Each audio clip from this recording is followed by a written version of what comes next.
أعوذ بالله من الشيطان الرجيم بسم الله الرحمن الرحیم۔ میری آواز آ رہی ہے؟ ہاں جی آ رہی ہے۔ وعلیکم السلام ورحمۃ اللہ وبرکاتہ۔ آ رہی ہے، بالکل ٹھیک آ رہی ہے۔ سورة المجاد أعوذ بالله من الشيطان الرجيم سورة المجادلة مدنية بسم الله الرحمن الرحيم قد سمع الله قول التي تجادلك في زوجها وتشتكي إلى الله والله يسمع تحاوركما إن الله سميع بصير الذين يظاهرون منكم من نسائهم ما هن أمهاتهم إن أمهاتهم إلا اللائي ولدنهم وإنهم ليقولون منكرا من القول وزورا وإن الله لعفو غفور والذين يظاهرون من نسائهم ثم يعودون لما قالوا فتحرير رقبة من قبل أن يتماسا ذلكم توعظون به والله بما تعملون خبير فمن لم يجد فصيام شهرين متتابعين من قبل أن يتماسا فمن لم يستطع فإطعام 60 مسكينا ذلك لتؤمنوا بالله ورسوله وتلك حدود الله وللكافرين عذاب أليم إن الذين يحادون الله ورسوله كبتوا كما كبت الذين من قبلهم وقد أنزلنا آيات بينات وللكافرين عذاب مهين يوم يبعثهم الله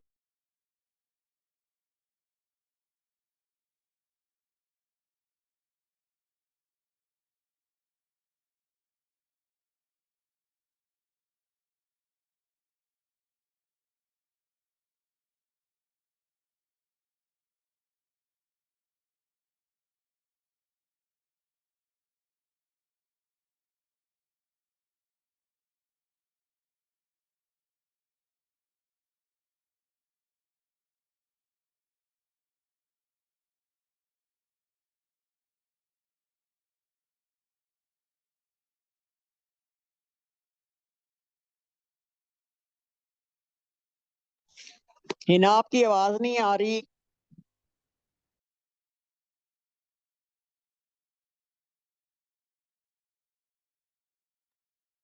السلام علیکم سمینا باجی، ہنا باجی کو ہوسٹ بنا دیجیے پلیز۔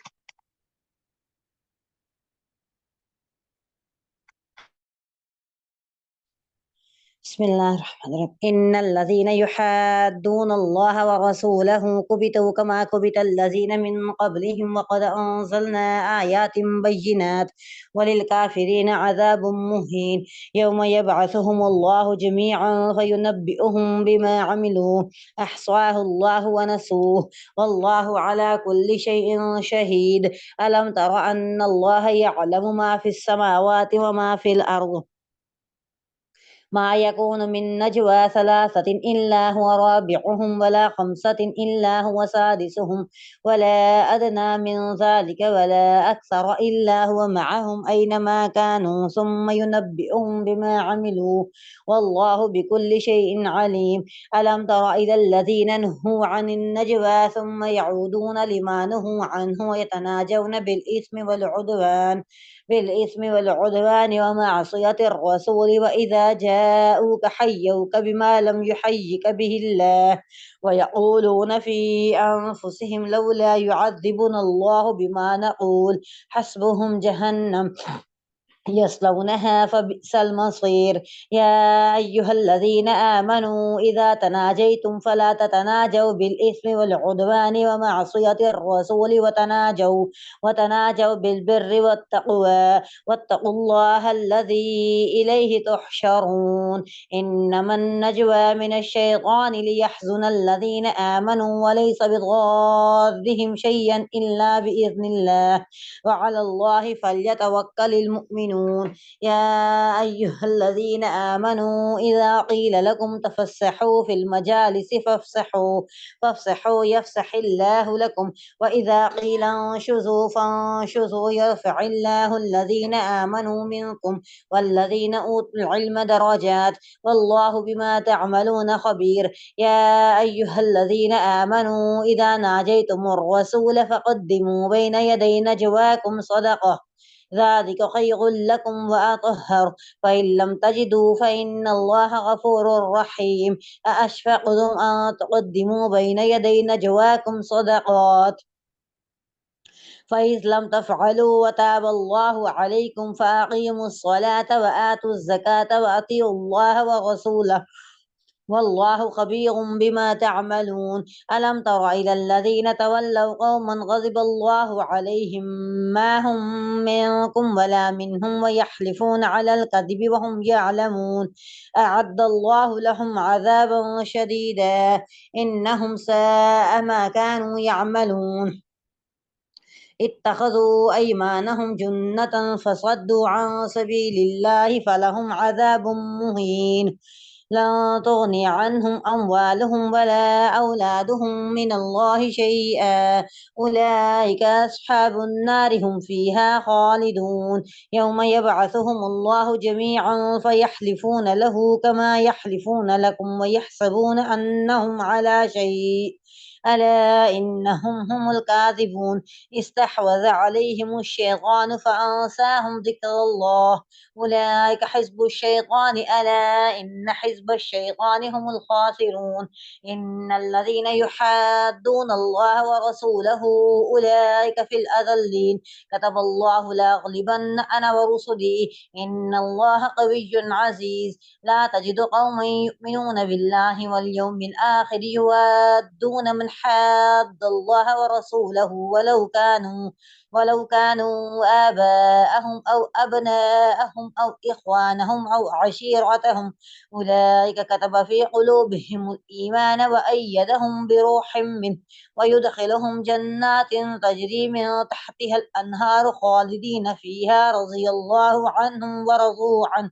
أولئك حزب الله ألا إن حزب الله هم المفلحون سورة الحشر مدنية بسم الله الرحمن الرحيم سبح لله ما في السماوات وما في الأرض وهو العزيز الحكيم هو الذي يخرج الذين كفروا من أهل الكتاب من ديارهم لأول الحشر ما ظننتم أن يخرجوا وظنوا أنهم مانعتهم حصونهم من الله فأتاهم الله من حيث لم يحتسبوا وقذف في قلوبهم الرعب يخربون بيوتهم بأيديهم وأيدي المؤمنين فاعتبروا يا أولي الأبصار ولولا أن كتب الله عليهم الجلاء لعذبهم في الدنيا ولهم في الآخرة عذاب النار ذلك بأنهم شاقوا الله ورسوله ومن يشاق الله فإن الله شديد العقاب ما قطعتم من لينة أو تركتموها قائمة على أصولها فبإذن الله وليخزي الفاسقين وما أفاء الله على رسوله منهم فما أوجفتم عليه من خيل ولا ركاب ولكن الله يسلط رسله على من يشاء والله على كل شيء قدير ما أفاء الله على رسوله من أهل القرى فلله وللرسول ولذي القربى واليتامى والمساكين وابن السبيل كي لا يكون دولة بين الأغنياء منكم وما آتاكم الرسول فخذوه وما نهاكم عنه فانتهوا واتقوا الله إن الله شديد العقاب للفقراء المهاجرين الذين أخرجوا من ديارهم وأموالهم يبتغون فضلا من الله ورضوانا وينصرون الله ورسوله أولئك هم الصادقون والذين تبوأوا الدار والإيمان من قبلهم يحبون من هاجر إليهم ولا يجدون في صدورهم حاجة مما أوتوا ويؤثرون على أنفسهم ولو كان بهم خصاصة ومن يوق شح نفسه فأولئك هم المفلحون والذين جاءوا من بعدهم يقولون ربنا اغفر لنا ولإخواننا الذين سبقونا بالإيمان ولا تجعل في قلوبنا غلا للذين آمنوا ربنا إنك رؤوف رحيم ألم تر إلى الذين نافقوا يقولون لإخوانهم الذين كفروا من أهل الكتاب لئن أخرجتم لنخرجن معكم ولا نطيع فيكم أحدا أبدا وإن قتلتم لننصرنكم والله يشهد إنهم لكاذبون لئن أخرجوا لا يخرجون معهم ولئن قتلوا لا ينصرونهم ولئن نصروهم ليولن الأدبار ثم لا ينصرون لأنتم أشد رهبة في صدورهم من الله ذلك بأنهم قوم لا يفقهون لا يقاتلونكم جميعا إلا في قرى محصنة أو من وراء جدر بأسهم بينهم شديد تحسبهم جميعا وقلوبهم شتى ذلك بأنهم قوم لا يعقلون كمثل الذين من قبلهم قريبا ذاقوا وبال أمرهم ولهم عذاب أليم كمثل الشيطان إذ قال للإنسان اكفر فلما كفر قال إني بريء منك إني أخاف الله رب العالمين فكان عاقبتهما أنهما في النار خالدين فيها وذلك جزاء الظالمين يا أيها الذين آمنوا اتقوا الله ولتنظر نفس ما قدمت لغد واتقوا الله إن الله خبير بما تعملون ولا تكونوا كالذين نسوا الله فأنساهم أنفسهم أولئك هم الفاسقون لا يستوي أصحاب النار أصحاب الجنة هم الفائزون لو أنزلنا هذا القرآن على جبل لرأيته خاشعا متصدعا من خشية الله وتلك الأمثال نضربها للناس لعلهم يتفكرون هو الله الذي لا إله إلا هو عالم الغيب والشهادة هو الرحمن الرحيم هو الله الذي لا إله إلا هو الملك القدوس السلام المؤمن المهيمن العزيز الجبار المتكبر سبحان الله عما يشركون هو الله الخالق البارئ المصور له الأسماء الحسنى يسبح له ما في السماوات والأرض وهو العزيز الحكيم سورة الممتحنة مكية بسم الله الرحمن الرحيم يا أيها الذين آمنوا لا تتخذوا عدوي وعدوكم أولياء تلقون إليهم بالمودة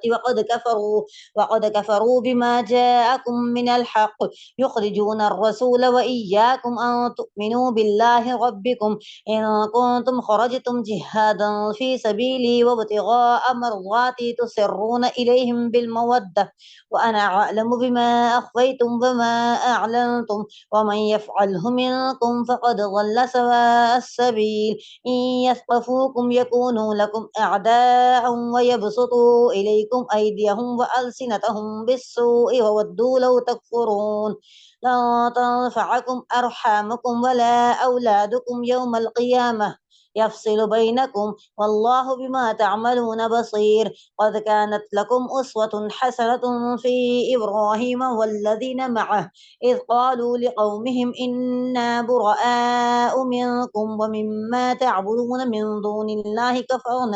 كفرنا بكم وبدا بيننا وبينكم العداوة والبغضاء أبدا حتى تؤمنوا بالله وحده إلا قول إبراهيم لأبيه لأستغفرن لأستغفرن لك وما أملك لك من الله من شيء ربنا عليك توكلنا وإليك أنبنا وإليك المصير ربنا لا تجعلنا فتنة للذين كفروا واغفر لنا ربنا إنك أنت العزيز الحكيم لقد كان لكم فيهم أسوة حسنة لمن كان يرجو الله واليوم الآخر ومن يتول فإن الله هو الغني الحميد عسى الله أن يجعل بينكم وبين الذين عاديتم منهم مودة والله قدير والله غفور رحيم لا ينهاكم الله عن الذين لم يقاتلوكم في الدين ولم يخرجوكم من دياركم أن تبروهم وتقسطوا إليهم إن الله يحب المقسطين إنما ينهاكم الله عن الذين قاتلوكم في الدين وأخرجوكم من دياركم وظاهروا على إخراجكم أن تولوهم ومن يتولهم فأولئك هم الظالمون يا أيها الذين آمنوا إذا جاءكم المؤمنات مهاجرات فامتحنوهن الله أعلم بإيمانهن فإن علمتموهن مؤمنات فلا ترجعوهن إلى الكفار لا هن حل لهم ولا هم يحلون لهن وآتوهم ما أنفقوا ولا جناح عليكم أن تنكحوهن إذا آتيتموهن أجورهن ولا تمسكوا بعصم الكوافر واسألوا ما أنفقتم وليسألوا ما أنفقوا ذلكم حكم الله يحكم بينكم والله عليم حكيم وإن فاتكم شيء من أزواجكم إلى الكفار فآقبتم فآتوا الذين ذهبت أزواجهم مثل ما أنفقوا واتقوا الله الذي أنتم به مؤمنون يا أيها النبي إذا جاءك المؤمنات يبايعنك على أن لا يشركن بالله شيئا ولا يسرقن ولا يزنين ولا يقتلن أولادهن ولا يأتين ببهتان يفترينه بين أيديهن وأرجلهن ولا يعصينك في معروف فبايعهن واستغفر لهن الله إن الله غفور رحيم يا أيها الذين آمنوا لا تتولوا قوما غضب الله عليهم قد يئسوا من الآخرة كما يئس الكفار من أصحاب القبور صدق الله العظيم جزاک اللہ خیرن وحسن الجزائے فی الدارین۔ السلام علیکم ورحمۃ اللہ وبرکاتہ۔ اللہم صلی علی محمد وعلی آل محمد کما صلیت علی ابراہیم وعلی آل ابراہیم انک حمید مجید۔ اللہم بارک علی محمد وعلی آل محمد کما بارکت علی ابراہیم وعلی آل ابراہیم انک حمید مجید۔ ربنا آتنا فی الدنیا حسنۃ وفی الآخرۃ حسنۃ وقنا عذاب النار۔ بسم اللہ الرحمن الرحیم۔ الحمدللہ رب العالمین۔ اللہ تعالیٰ آپ سب کی جان مال ایمان میں برکت عطا فرمائے۔ اللہ تبارک تعالیٰ آپ سب کو سابقون الاولون کا درجہ دے، اور اللہ تبارک تعالیٰ جس طرح یہاں آ کر پہلے بیٹھے ہیں، اللہ تبارک تعالیٰ اسی طرح جنت میں بھی آپ سب کو پہلے داخلہ عطا فرمائے، اور آپ کے طفیل مجھے بھی اللہ تعالیٰ ایسے اپنا قرب خاص عطا فرمائے۔ شروع کرتے ہیں وہیں سے جہاں سے اللہ تعالیٰ کے حکم سے کل چھوڑا تھا۔ میں نے آپ کو بتایا تھا کہ بسم اللہ الرحمن الرحیم کہ سورۃ الممتحنہ، یعنی اس میں کہتے ہیں نا امتحان لے لو، جائزہ لے لو۔ جائزہ لینا بھی امتحانی کا ایک لفظ ہے کہ دیکھ لو بھائی۔ حضرت سعد بن ابی وقاص رضی اللہ تعالی عنہ جب ایک ایسی جگہ پہ چڑھائی کر رہے تھے، اور مجھے وہ ملک یاد نہیں ہے، تو آپ نے دیکھا کہ دشمن نے بڑا سخت انتظام کیا ہے، صرف سمندر کا راستہ چھوڑا ہے، اور اس کے علاوہ کسی بھی راستے سے نہ انٹری نہیں ہو سکتی۔ تو آپ نے کیا فرمایا کہ کل میں اٹھوں گا تو کل میں سب کا جائزہ لوں گا۔ تو جائزے کی ایک وہ بتا رہی ہوں میں، ایک جائزے کی قسم تو ہمارے حساب سے تو یہ جائزہ یہ ہوتا ہے نا کہ بھائی اس کے پاس گھوڑے ہیں کہ نہیں، اس کی صحت ایسی ہے کہ نہیں، اس کے پاس اسلحہ ہے کہ نہیں. لیکن صبح اٹھ کے انہوں نے کیا کیا کہ یہ فرمایا کہ جو کبیرہ گناہ کرنے والے ہیں وہ ایک طرف ہو جائیں. تو آپ یقین کریں گے ایک بھی صحابی نہیں نکلے. مطلب ظاہر ہے حضرت سعد بن نبی وقاص کا دور خود بھی صحابی تھے. اور جب انہوں نے کہا کہ کبیرہ گناہ والے ایک طرف ہو جائیں، صغیرہ گناہ والے ایک طرف ہو جائیں، تو الحمدللہ رب العالمین، الحمدللہ رب العالمین کہ دیکھیں صحابہ کا یہ ایمان جو 360 بتوں کو پوجنے والے اور ماننے والے آج اللہ تعالیٰ کی ایسے مان کے چلے کہ نہ صغیرہ رہے نہ کبیرہ گناہ رہے ان کے ساتھ. تو انہوں نے کیا کہا، دیکھیں کتنا خوبصورت جائزہ لیا، اور کسی سے یہ چیک نہیں کیا کہ اس کے پاس تلوار ہے، تلوار تیز ہے کہ نہیں ہے، صحیح ہے کہ نہیں، لیکن یا کوئی طاقتور ہے کہ نہیں. لیکن اس کے بعد کیا کہا انہوں نے کہا سمندر میں گھوڑے ڈال دو. تو آپ یقین کریں موسیٰ علیہ السلام کے لیے تو پانی کھڑا کیا تھا نا اللہ تبارک تعالیٰ نے، اس سمندر میں پورا برج بنا دیا. کہتے ہیں کہ تاریخ گواہ ہے، یہ کوئی قرآنی واقعہ نہیں ہے، تاریخ گواہ ہے کہ ایک گھوڑے کے بھی سم نہیں گرے ہوئے. جو گھوڑے کے نیچے پیر نہیں ہوتے ان میں سے کسی گھوڑے کا پیر نہیں جو ہے وہ ہوا گیلا ہوا. ایک صحابی رسول اسی بیچ میں ان کو اپنے پیاس کی حاجت ہوئی ہوگی بیچ سمندر میں، انہوں نے سوچا چلو پانی پی لوں، تو ان کا پیالہ کھو گیا. تو انہوں نے اللہ کی طرف آسمان کی طرف چہرہ اٹھا کے کہا کہ اللہ پاک میں اتنا گناہ گار کہ میرے سے میرا پیالہ کھو گیا. اور اپنے آپ کو کہا. تو آپ یقین کریں کہ اللہ تعالیٰ کے حکم سے جس رخ سے وہ سامنے آ رہے تھے نا، جس طرف سے، تو جیسے ہی وہ کنارے کی طرف بڑھے، سمندر پار کیا، تو سامنے ان کا پیالہ پڑا ہے خشکی پہ. تو وہ لوگ ایسے اللہ کی مان کے چلنے والے تھے کہ جب اللہ کی مان کے چلنے والے ہوئے تو اللہ سے منوانے والے بھی ہو گئے کہ اللہ جو چاہتے تھے اللہ تبارک تعالیٰ ان کے دلوں کو جو وہ چاہتے تھے ان کے دلوں کی بات مانتے تھے. بسم اللہ الرحمن الرحیم. اللہ تعالیٰ ہمارے بھی اخلاق حسنہ بنا دے. اللہ تعالیٰ ہمارے بھی جو ہے اپنے حبیب پاک صلی اللہ علیہ وسلم کے طفیل میں ہم پہ بھی رحم فرمائے اور ہماری اولادوں پہ بھی اور نسلوں پہ بھی رحم فرمائے. میں نے آپ کو کل یہ سورۃ الممتحنہ کی ساری کے ساری وہ شان نزول بتا دی تھی. قصہ مختصر یہ تھا کہ کچھ عورتیں جو تھیں وہ ایک عورت اس میں سے سارہ نامی تھی جو کہ نبی پاک صلی اللہ علیہ وسلم کے پاس مدینہ میں اس لیے آئی تھی کہ نبی پاک صلی اللہ علیہ وسلم خدا ترسی کرتے ہیں. تو مکے کے حالات بہت خراب ہو گئے ہیں، اور جو مکے میں پہلے وہ گانا گانے والی عورت تھی، تو جیسے مکے میں پہلے گانے کی محفلیں سجتی تھیں، ناچ ہوتا تھا، ڈانس ہوتا تھا، اب مکے والوں کا بیڑا غرق ہو چکا ہے جنگیں اس کے بعد مختلف جنگوں کے بعد نا. تو اب ان کے ہاں ویرانی ہے. تو اب میرا تو گزارا نہیں ہوتا، پہلے تو ناچ گا کے میں گزارا کرتی تھی، پیسے ملتے رہتے تھے. تو جب نبی پاک صلی اللہ علیہ وسلم کے پاس آئی اور مدد مانگی تو پھر نبی پاک صلی اللہ علیہ وسلم نے کہا کہ اس کی مدد کر دو. تو جب وہ واپس لوٹنے لگی تو حضرت ایک صحابی عاطب بن ابی بلتہ رضی اللہ تعالیٰ عنہ نے یہ کیا کہ اس کو ایک خط پکڑا دیا کہ اس خط میں یہ لکھا تھا کہ نبی پاک صلی اللہ علیہ وسلم مکہ پہ چڑھائی کرنے کی تیاری کر رہے ہیں اور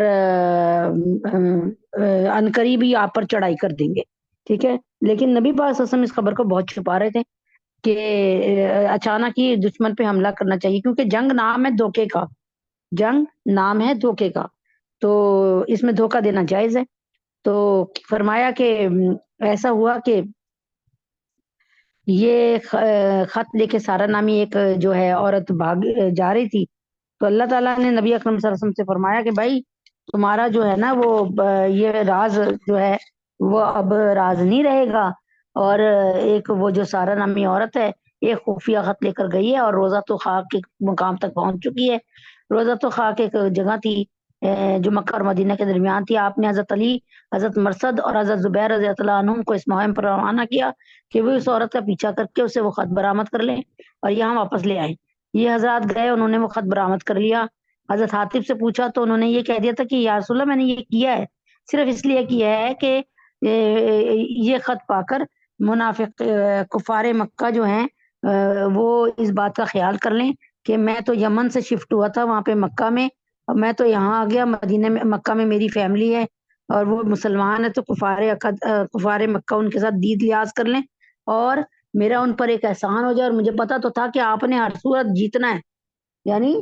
چاہے زمین آسمان ایک ہو جائے آپ نے جیتنا ہی جیتنا ہے۔ چنانچہ میں نے کہا اس سے یہ ہو جائے گا کہ مجھے فیور مل جائے گی ایک۔ تو اب یہاں پر اللہ تعالیٰ نے سورہ ممتحنہ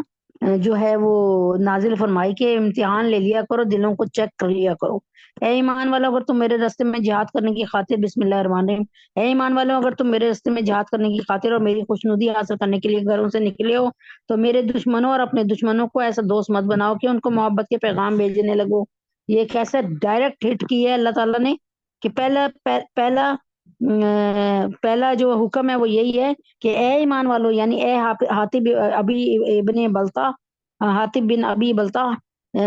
سے بھی رجوع ہو رہا ہے یہ، اور یوں سمجھ لیں کہ اللہ تعالیٰ کہہ رہے ہیں کہ اے حاطب بن ابی بلتا، یعنی میں سمجھا رہی ہوں آپ کو، ویسے تو یہاں لکھا ہے اے ایمان والو، اگر تم میرے راستے میں جہاد کرنے کی خاطر اور میری خوشنودی حاصل کرنے کے لیے گھروں سے نکلے ہو تو میرے دشمنوں اور اپنے دشمنوں کو ایسا دوست مت بناؤ کہ ان کو محبت کے پیغام بھیجنے لگو، حالانکہ تمہارے پاس جو حق آیا ہے انہوں نے اس کو اتنا جھٹلایا ہے کہ وہ رسول کو بھی اور تمہیں بھی صرف اس وجہ سے مکے سے باہر نکالتے رہے کہ تم اپنے پروردگار اللہ پر ایمان لائے ہو، تم ان سے خفیہ طور پر دوستی کی باتیں کرتے ہو، حالانکہ جو کچھ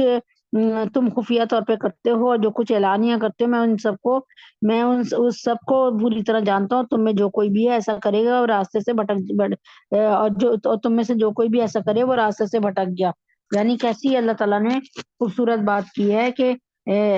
کسی حالت میں بھی نہ ان مشرکین مکہ اور منافقین سے دوستی کرنے کی نہ سوچو، کیونکہ تم بس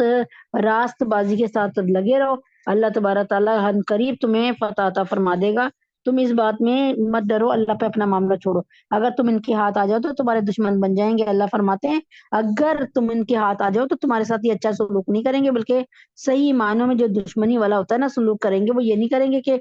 تمہارا دید لحاظ کر لے، ٹھیک ہے؟ اگر تم ان کے ہاتھ آ جاؤ تو وہ تمہارے دشمن بن جائیں گے اور اپنے ہاتھ اور زبانیں پھیلا پھیلا کے تمہارے ساتھ برائی کریں گے، اور ان کی خواہش یہ ہے کہ تم کافر بن جاؤ۔ قیامت کے دن نہ تمہاری رشتہ داریاں ہرگز تمہارے کام آئیں گی اور نہ ہو تمہاری اولاد، اللہ ہی تمہارے درمیان فیصلہ کریں گے، اور تم جو کرتے ہو اللہ اسے پوری طرح دیکھتے ہیں۔ تمہارے لیے ابراہیم اور ان کے ساتھیوں میں بہترین نمونہ ہے، جب انہوں نے اپنی قوم سے کہا تھا ہمارا تم سے اور اللہ کے سوا تم جن جن کی عبادت کرتے ہو ان سے کوئی تعلق نہیں۔ یعنی اللہ تعالیٰ یہاں پہ بتا رہے ہیں کہ کفار کی مشق پالش نہیں کرنی چاہیے، کفار سے جو ہے کوئی اچھی امید نہ رکھے، اور یہ کہ اللہ تبارک تعالیٰ سے دوستی رکھیں، اللہ تعالیٰ تمہیں کسی حالت میں بھی ضائع نہیں کریں گے۔ اللہ ہی تمہارے درمیان قیامت کے دن نہ تمہاری رشتہ داریاں ہرگز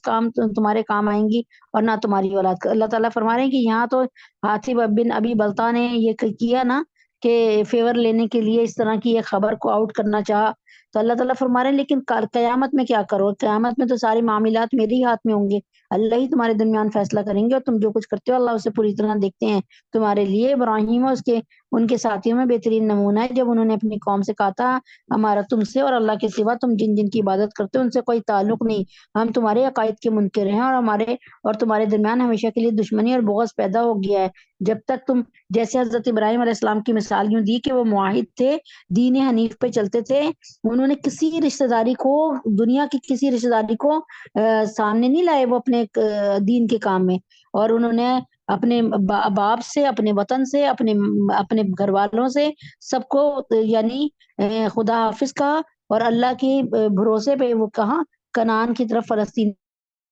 کی طرف آ گئے، اور ہمارے اور تمہارے درمیان ہمیشہ کے لیے دشمنی اور بغض پیدا ہو گیا جب تک تم صرف ایک اللہ پر ایمان نہ لے آؤ۔ البتہ ابراہیم نے اپنے باپ سے یہ ضرور کہا تھا کہ میں آپ کے لیے اللہ سے مغفرت کی دعا ضرور مانگوں گا، اگرچہ اللہ کے سامنے میں آپ کو کوئی فائدہ پہنچانے کا کوئی اختیار نہیں رکھتا۔ مطلب یہ کہ اگر حضرت ابراہیم علیہ السلام نے اپنی قوم اور کنبے سے برات کا اظہار فرما دیا تھا، یہ کہہ دیا تھا نا کہ میرا تم سے کوئی تعلق نہیں ہے، تم لوگ اس دین پہ چل رہے ہو، بت پرستی پہ چل رہے ہو جو تمہارے کسی کام نہیں آئے گی، تو لیکن شروع میں اپنے والد سے مغفرت کی دعا کا وعدہ ضرور کیا تھا، ٹھیک ہے؟ جب انہیں پتہ چلا کہ وہ ہمیشہ کے لیے اللہ کا دشمن اور اس کی قسمت میں ایمان ہے ہی نہیں، تو انہوں نے اس دعا سے بھی علیحدگی اختیار کر لی، یعنی معاملہ سارا اللہ کے اوپر چھوڑ دیا۔ اے ہمارے پروردگار، آپ ہی پر ہم نے بھروسہ کیا اور آپ ہی کی طرف ہم رجوع کرتے ہیں اور آپ ہی کی طرف سے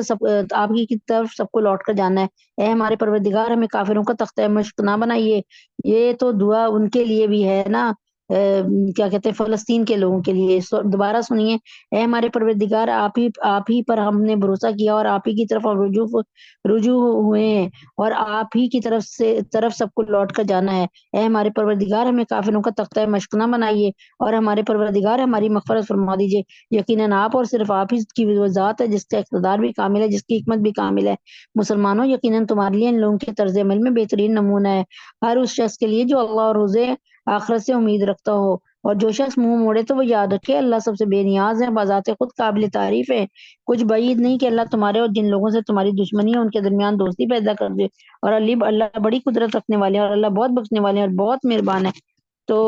یعنی امید ہے کہ مکہ مکرمہ میں جو لوگ اس وقت دشمنی پہ آمادہ ہیں ان میں سے کچھ ایمان بھی لے آئیں گے اور ان کی دشمنی دوستی میں تبدیل ہو جائے گی۔ چنانچہ فتح مکہ کے بعد ان میں سے بہت سے لوگ ایمان لے آئے، اور فتح مکہ سے صرف ایک دن پہلے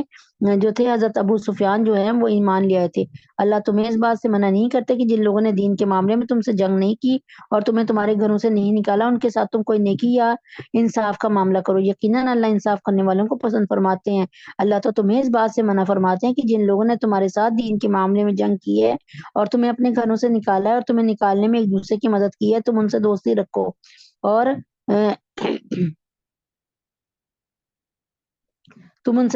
اور جو لوگ ان سے دوستی رکھیں گے وہ ظالم لوگ ہیں۔ اے ایمان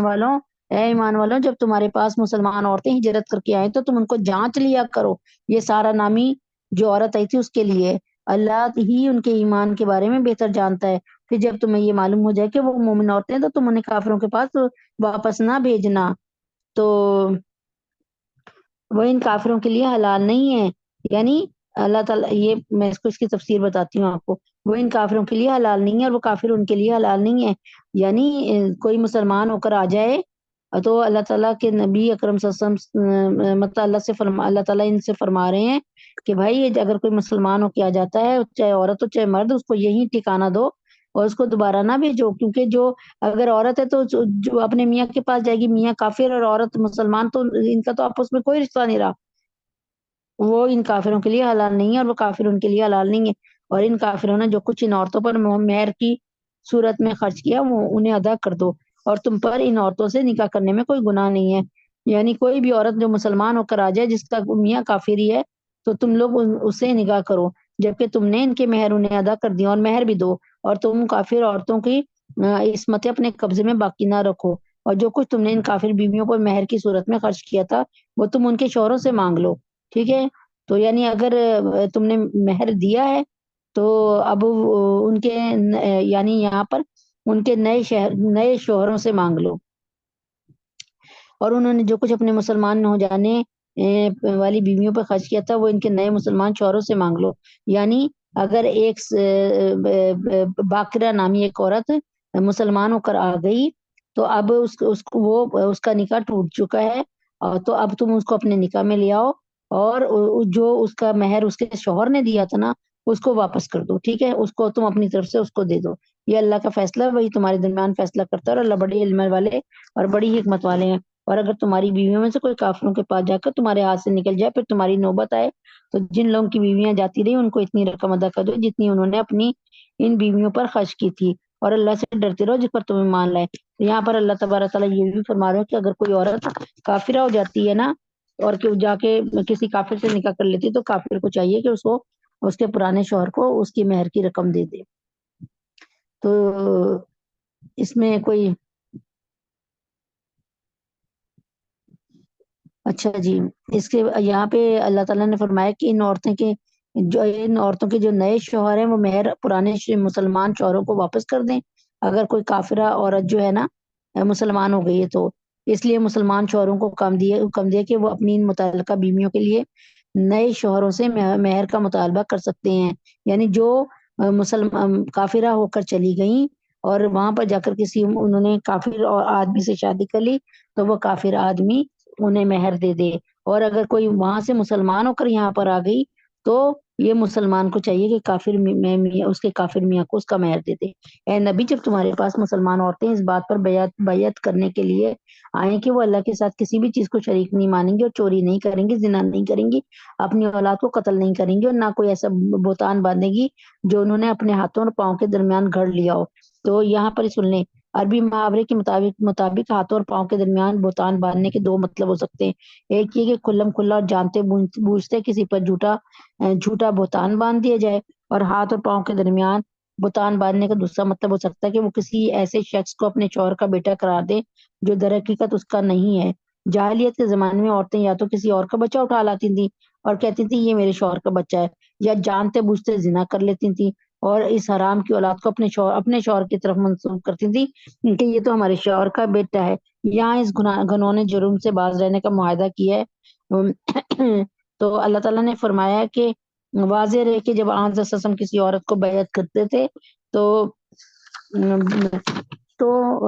اس کا ہاتھ کبھی اپنے ہاتھ میں لے کر نہیں کرتے تھے، بلکہ بس زبانی بیعت کر لیتے تھے۔ اچھا جی، اے نبی جب تمہارے پاس مسلمان عورتیں اس بات پر بیعت کرنے کے لیے آئیں کہ وہ اللہ کے ساتھ کسی بھی چیز کو شریک نہیں مانیں گے، چوری نہیں کریں گی، زنا نہیں کریں گی اور اپنی اولاد کو قتل نہیں کریں گی، یعنی حمل کو ضائع نہیں کرائیں گی، اور نہ کوئی ایسا بہتان باندھے گی جو انہوں نے اپنے ہاتھوں اور پاؤں کے درمیان گڑھ لیا ہو، تو اور نہ کسی بھلے کام میں تمہاری نافرمانی کریں گی، تو تم ان کو بیعت کر لیا کرو اور ان کے حق میں اللہ سے مغفرت کی دعا کیا کرو۔ یقیناً اللہ بہت بخشنے والے، بہت مہربان ہے۔ ایمان والو، ان لوگوں کو دوست نہ بناؤ جن پر اللہ نے غضب فرمایا ہے، وہ آخرت سے اسی طرح مایوس ہو چکے ہیں جیسے کافر لوگ قبروں میں مدفون لوگوں سے مایوس ہیں۔ کافروں کو جیسے پتہ ہے نا کہ دوبارہ کبھی زندہ نہیں ہونا، ہم تو جانتے ہیں کہ زندہ ہونا ہے، تو اللہ تعالیٰ فرماتے ہیں کہ یہ جو ہے یہ بالکل ان کے وہم و گمان میں بھی نہیں ہے کہ یہ کبھی زندہ کیے جائیں گے اور ان کا اعمال نامہ کھلے گا۔ اب یہ سورہ بسم اللہ الرحمن الرحیم، سورۃ الصفی مدنیہ یا مدنیہ، سورۃ الصفی مدنیہ۔ یہاں پہ اللہ تعالیٰ فرماتے ہیں کہ اس سورت میں، یہ سورت مدینہ منورہ میں اس وقت نازل ہوئی جب منافقین آس پاس کے یہودیوں کے ساتھ مل کر مسلمانوں کے خلاف طرح طرح کی سازش کر رہے تھے۔ اس صورت میں بنی اسرائیل کے یہودیوں کا یہ کردار خاص طور پہ ذکر فرمایا گیا کہ انہوں نے خود اپنے پیغمبر حضرت موسیٰ علیہ السلام کو بھی طرح طرح سے تکلیفیں پہنچائی، جس کے نتیجے میں ان کے مزاج میں ٹیڑھ پیدا ہو گئی، اور جب حضرت عیسیٰ علیہ السلام تشریف لائے تو انہوں نے ان کی نبوت کا بھی انکار کیا، اور انہوں نے حضور پاک صلی اللہ علیہ وسلم کی تشریف آوری کی جو بشارتیں دی تھی حضرت عیسیٰ علیہ السلام نے، ان پر بھی کان نہیں دھرا۔ چنانچہ حضرت صلی اللہ علیہ وسلم جب تشریف لائے تو انہوں نے نہ صرف یہ کہ آپ کی نبوت پہ ایمان لانے سے انکار کیا، بلکہ آپ کے خلاف طرح طرح کی سازشیں شروع کر دی۔ یعنی اے مسلمانوں سن لو کہ ان یہودیوں نے آپ کے نبی کو بھی بہت تکلیف دی۔ بسم اللہ الرحمن الرحیم، سورۃ الصفی۔ آسمان اور زمین میں جو بھی کوئی چیز ہے اس نے اللہ کی تسبیح کی ہے، اور وہی ہے جو اقتدار کا بھی مالک ہے، حکمت کا بھی مالک ہے۔ اے ایمان والو، تم ایسی باتیں کیوں کہتے ہو جو کرتے نہیں ہو، اور اللہ کے نزدیک یہ بات بڑی قابل نفرت ہے کہ تم ایسی بات کہو جو کرو نہیں۔ حقیقت یہ ہے کہ اللہ ان لوگوں سے محبت فرماتے ہیں جو اس کے راستے میں اسی طرح صف بنا کر لڑتے ہیں جیسے وہ سیسا پلائی ہوئی عمارت ہو۔ یعنی اللہ تبارک تعالیٰ جہاد کو بہت پسند کرتے ہیں۔ یعنی اللہ تعالیٰ کہتے ہیں مارے نہ کھاؤ، ظلم نہ برداشت کرو، بلکہ ان کا بدلہ لو، کفار کو بتا دو کہ ہم کیا ہیں۔ اور اللہ تعالیٰ فرماتا ہے تم یقیناً مجھے اپنے دائیں بائیں اوپر نیچے سے مدد کرتا دیکھو گے۔ اور وہ وقت یاد کرو جب موسیٰ نے اپنی قوم سے کہا تھا کہ اے میری قوم کے لوگوں، تم مجھے کیوں تکلیف پہنچاتے ہو، حالانکہ تم جانتے ہو میں تمہارے پاس اللہ کا پیغمبر بن کے آیا ہوں۔ پھر جب انہوں نے ٹیڑھ اختیار کی تو اللہ نے ان کے دلوں کو ٹیڑھا کر دیا، اور اللہ نافرمان لوگوں کو ہدایت نہیں پہنچاتا۔ بسم اللہ الرحمن الرحیم۔ اور وہ وقت یاد کرو جب عیسیٰ بن مریم نے کہا کہ اے بنی اسرائیل، میں تمہارے پاس اللہ کا ایسا پیغمبر بن کے آیا ہوں کہ مجھ سے پہلے جو تورات نازل ہوئی تھی میں اس کی تصدیق کرنے والا ہوں، اور اس رسول کی خوشخبری دینے والا ہوں جو میرے بعد آئے گا، جس کا نام احمد ہوگا۔ یعنی یہاں پر اللہ تعالیٰ یہ بتا رہے ہیں پھر جب وہ ان کے پاس کھلی کھلی نشانیاں لے کر آئے تو وہ کہنے لگے یہ تو کھلا ہوا جادو ہے۔ احمد حضور پاک صلی اللہ علیہ وسلم کا نام ہے۔ حضرت عیسیٰ علیہ السلام نے اسی نام سے آپ کی بشارت دی تھی کہ اس قسم کی ایک بشارت آج بھی انجیل یوحنا میں تحریف شدہ حالت میں موجود ہے۔ انجیل یوحنا کی عبارت یہ ہے کہ حضرت عیسیٰ علیہ السلام نے اپنے حواریوں سے فرمایا اور میں باپ سے درخواست کروں گا تو وہ تمہیں تمہارا مددگار بخشے گا کہ ابد تک تمہارے ساتھ رہے۔ یہ میں نے آپ کو یوحنا جو ان کی کتاب ہے اس میں سے پڑھ کے سنایا ہے، ٹھیک ہے۔ تو حضرت محمد صلی اللہ علیہ وسلم کے لیے جو ہے اس میں انجیل میں فارقلیت کا نام تھا، جس کے معنی قابل تعریف ہے، اور یہ احمد کا لفظی ترجمہ ہے۔ یعنی اس کا مطلب یہ ہے کہ بتانا یہ چاہ رہی ہوں، اگر فارقلیت کا لفظ مد نظر رکھا جائے تو صحیح ترجمہ یہ ہوگا کہ وہ تمہارے پاس اس قابل تعریف شخص احمد کو بھیج دے گا جو ہمیشہ تمہارے ساتھ رہے گا۔ یعنی یہ اس کا ترجمہ بنتا ہے، اور یہ اللہ تعالیٰ نے انجیل میں اللہ پاک نے بتا دیا تھا نبی پاک صلی اللہ علیہ وسلم کے آنے کی خوشخبری۔ اور اس شخص سے بڑا ظالم کون ہوگا جو اللہ پر جھوٹ باندھے جبکہ اسے اسلام کی طرف بلایا جا رہا ہو۔ اللہ ایسے ظالم لوگوں کو ہدایت تک نہیں پہنچاتے۔ یہ لوگ چاہتے ہیں اپنے منہ سے اللہ کے نور کو بجھا دیں، اللہ اپنے نور کی تکمیل کر کے رہے گا، چاہے کافروں کو یہ بات کتنی بری کیوں نہ لگے۔ یعنی اللہ تعالیٰ کا ایک نظام ہے۔ ان قریب میں نے آپ سے بتایا تھا 1-1.5 مہینہ پہلے کہ ہمارے جو جتنے بھی اس وقت بڑے بڑے علماء دین ہیں وہ اس بات کا اندازہ لگا چکے ہیں کہ حضرت امام مہدی کے آنے کا وقت قریب آ گیا ہے۔ اور دیکھیں نا حدیث پاک تھی نا کہ اس طرح دمشق پر حملہ، یہ اس پہ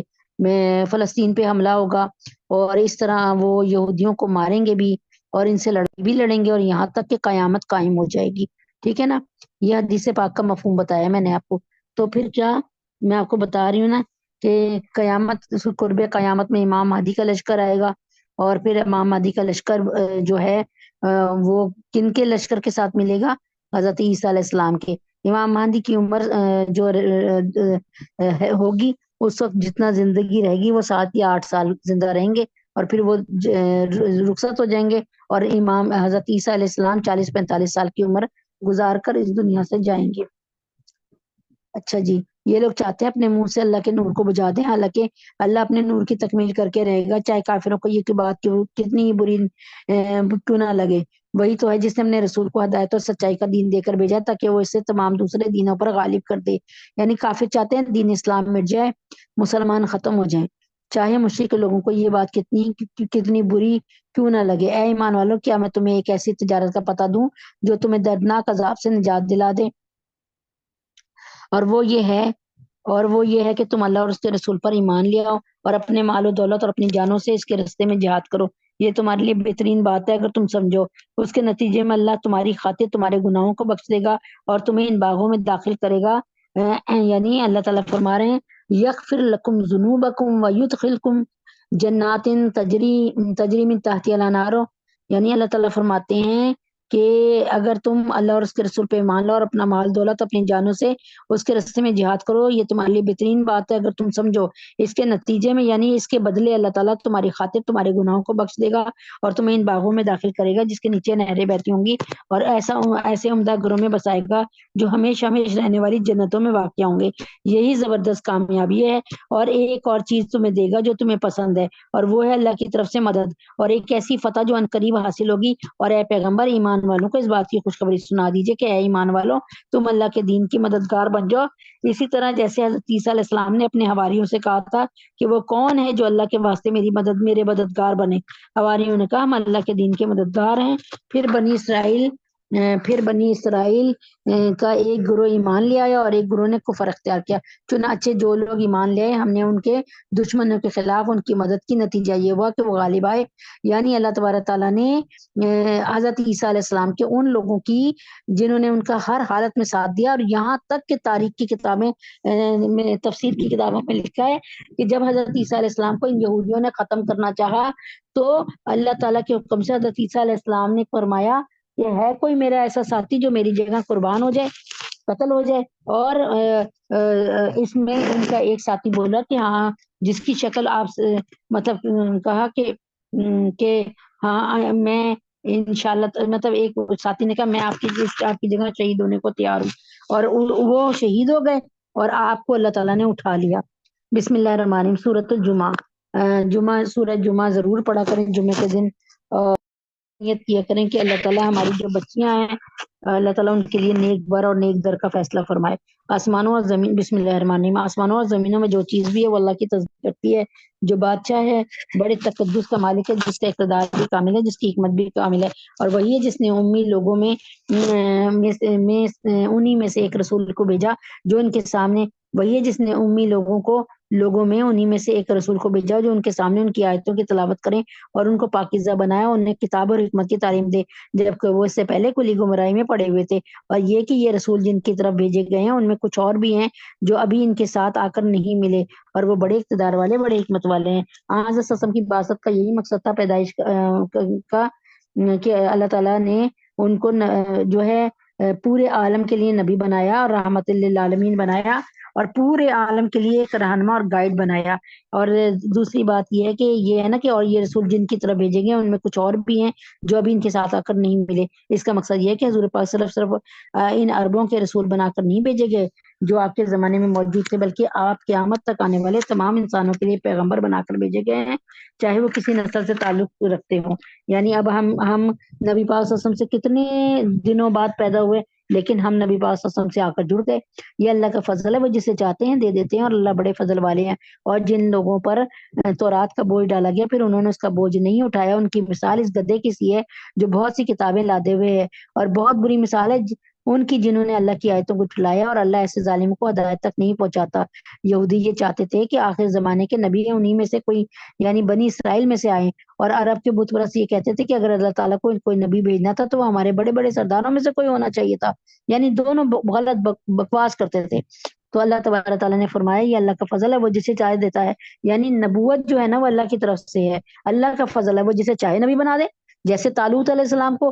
طالوت کو نبی بنایا، حالانکہ طالوت جو تھے وہ کیا تھے، ایک دھوبی تھے پیشے کے اعتبار سے۔ اچھا، یہ اللہ کا فضل ہے، وہ جسے چاہتا ہے دے دیتا ہے۔ اللہ بڑے فضل کا مالک ہے۔ جن لوگوں پر تورات کا بوجھ ڈالا گیا پھر انہوں نے اس کا بوجھ نہیں اٹھایا، ان کی مثال اس گدھے کی سی ہے جو بہت سی کتابیں لادے ہوئے، بہت بری مثال ہے۔ یعنی ایک مثال کے طور پہ گدھے کو ویسے ہی بے وقوف سمجھا جاتا ہے، اور کتابوں کا بوجھ لا دو، یعنی اس کی مثال یہ ہے، اگر آپ سمجھیں تو بڑی خوبصورت اس دور کی مثال۔ آپ نے کبھی دیکھا سفر کرتے ہوئے کہ بڑا سا کنٹینر سا ہوتا ہے، ایک گاڑی سی ہوتی ہے، اور اس میں وہ پیٹرول لے کے جا رہی ہوتی ہے مرکز تک نا، لیکن جب اس گاڑی کا پیٹرول ختم ہوتا ہے تو وہ اپنا پیٹرول ڈلوانے کے لیے پیٹرول پمپ تک جاتی ہے، یعنی یہ نہیں کرتی کہ اپنے پیٹرول سے ہی فائدہ اٹھا لے۔ تو جن کے پاس قرآن آ گیا اور کتاب آ گئی اس کے باوجود اس پر عمل نہیں کرتے، ان کی مثال ایسے ہی ہے کہ ان کے پاس اتنی بڑی نعمت آ گئی لیکن اس سے کوئی فائدہ نہیں اٹھا رہے۔ بہت بری مثال ہے ان کی جنہوں نے اللہ کی آیتوں کو جھٹلایا، اور اللہ ایسے ظالموں کو ہدایت نہیں پہنچاتا۔ اے پیغمبر ان سے کہو کہ اے لوگوں جو یہودی بن گئے ہو، اگر تمہارا دعویٰ یہ ہے کہ سارے لوگوں کو چھوڑ کر تم ہی اللہ کے دوست ہو تو موت کی تمنا کرو اگر تم سچے ہو۔ اچھا، پتہ ہے کیا، یہ یہودیوں کا یہودی جو ہیں، ایک تو وہ یہ چاہتے تھے کہ جب سارے نبی اتنے سارے عیسیٰ، موسیٰ، یعقوب، یوسف، داؤد، سلیمان، سارے کے سارے ہمارے ہی سے پیدا ہوئے، تو یہ نبی آخر الزماں بھی ہمارے میں سے ہونا چاہیے تھا۔ تو اللہ تعالیٰ فرماتا ہے میں تمہارے فیصلوں پہ چلوں گا، تمہاری بات کو مانوں گا۔ اور ادھر اللہ تعالیٰ یہ فرماتے ہیں کہ یہ کفار مکہ تھے نا، یہ کہتے تھے سارے نبی تو ادھر آ گئے، نینوا میں آ گئے، صدوم میں آ گئے، بابل میں آ گئے، مدین میں آ گئے، مصر میں آ گئے،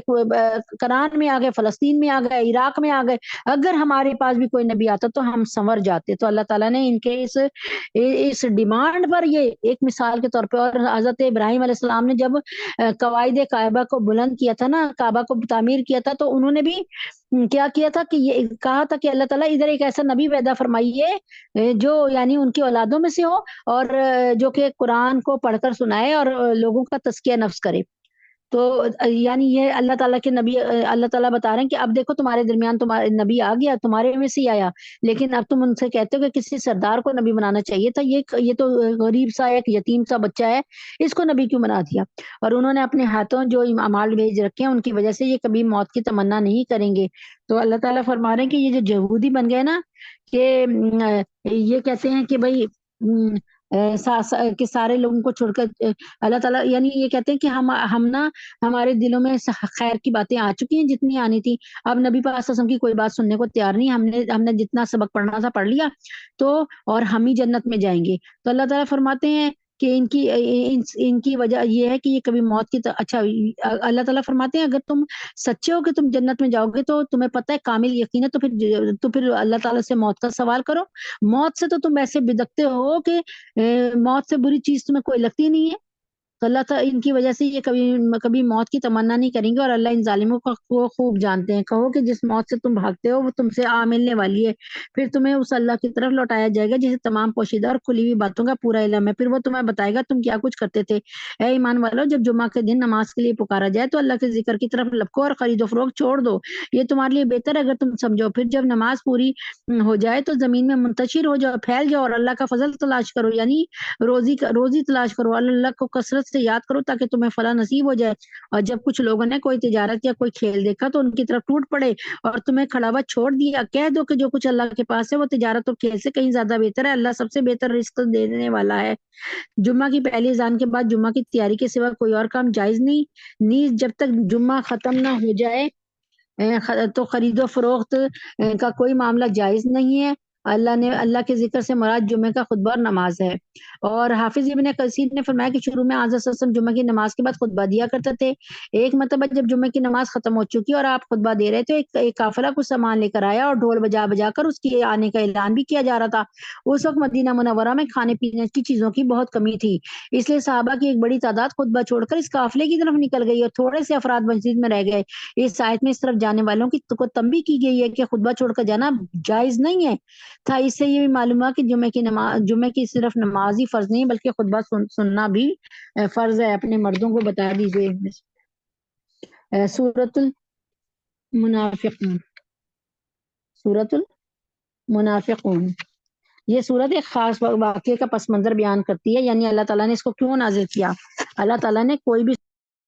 نازل نہیں کی، یہ قرآن 23 سال میں نازل ہوا، مختلف واقعات کے ساتھ اور مختلف کو بتانے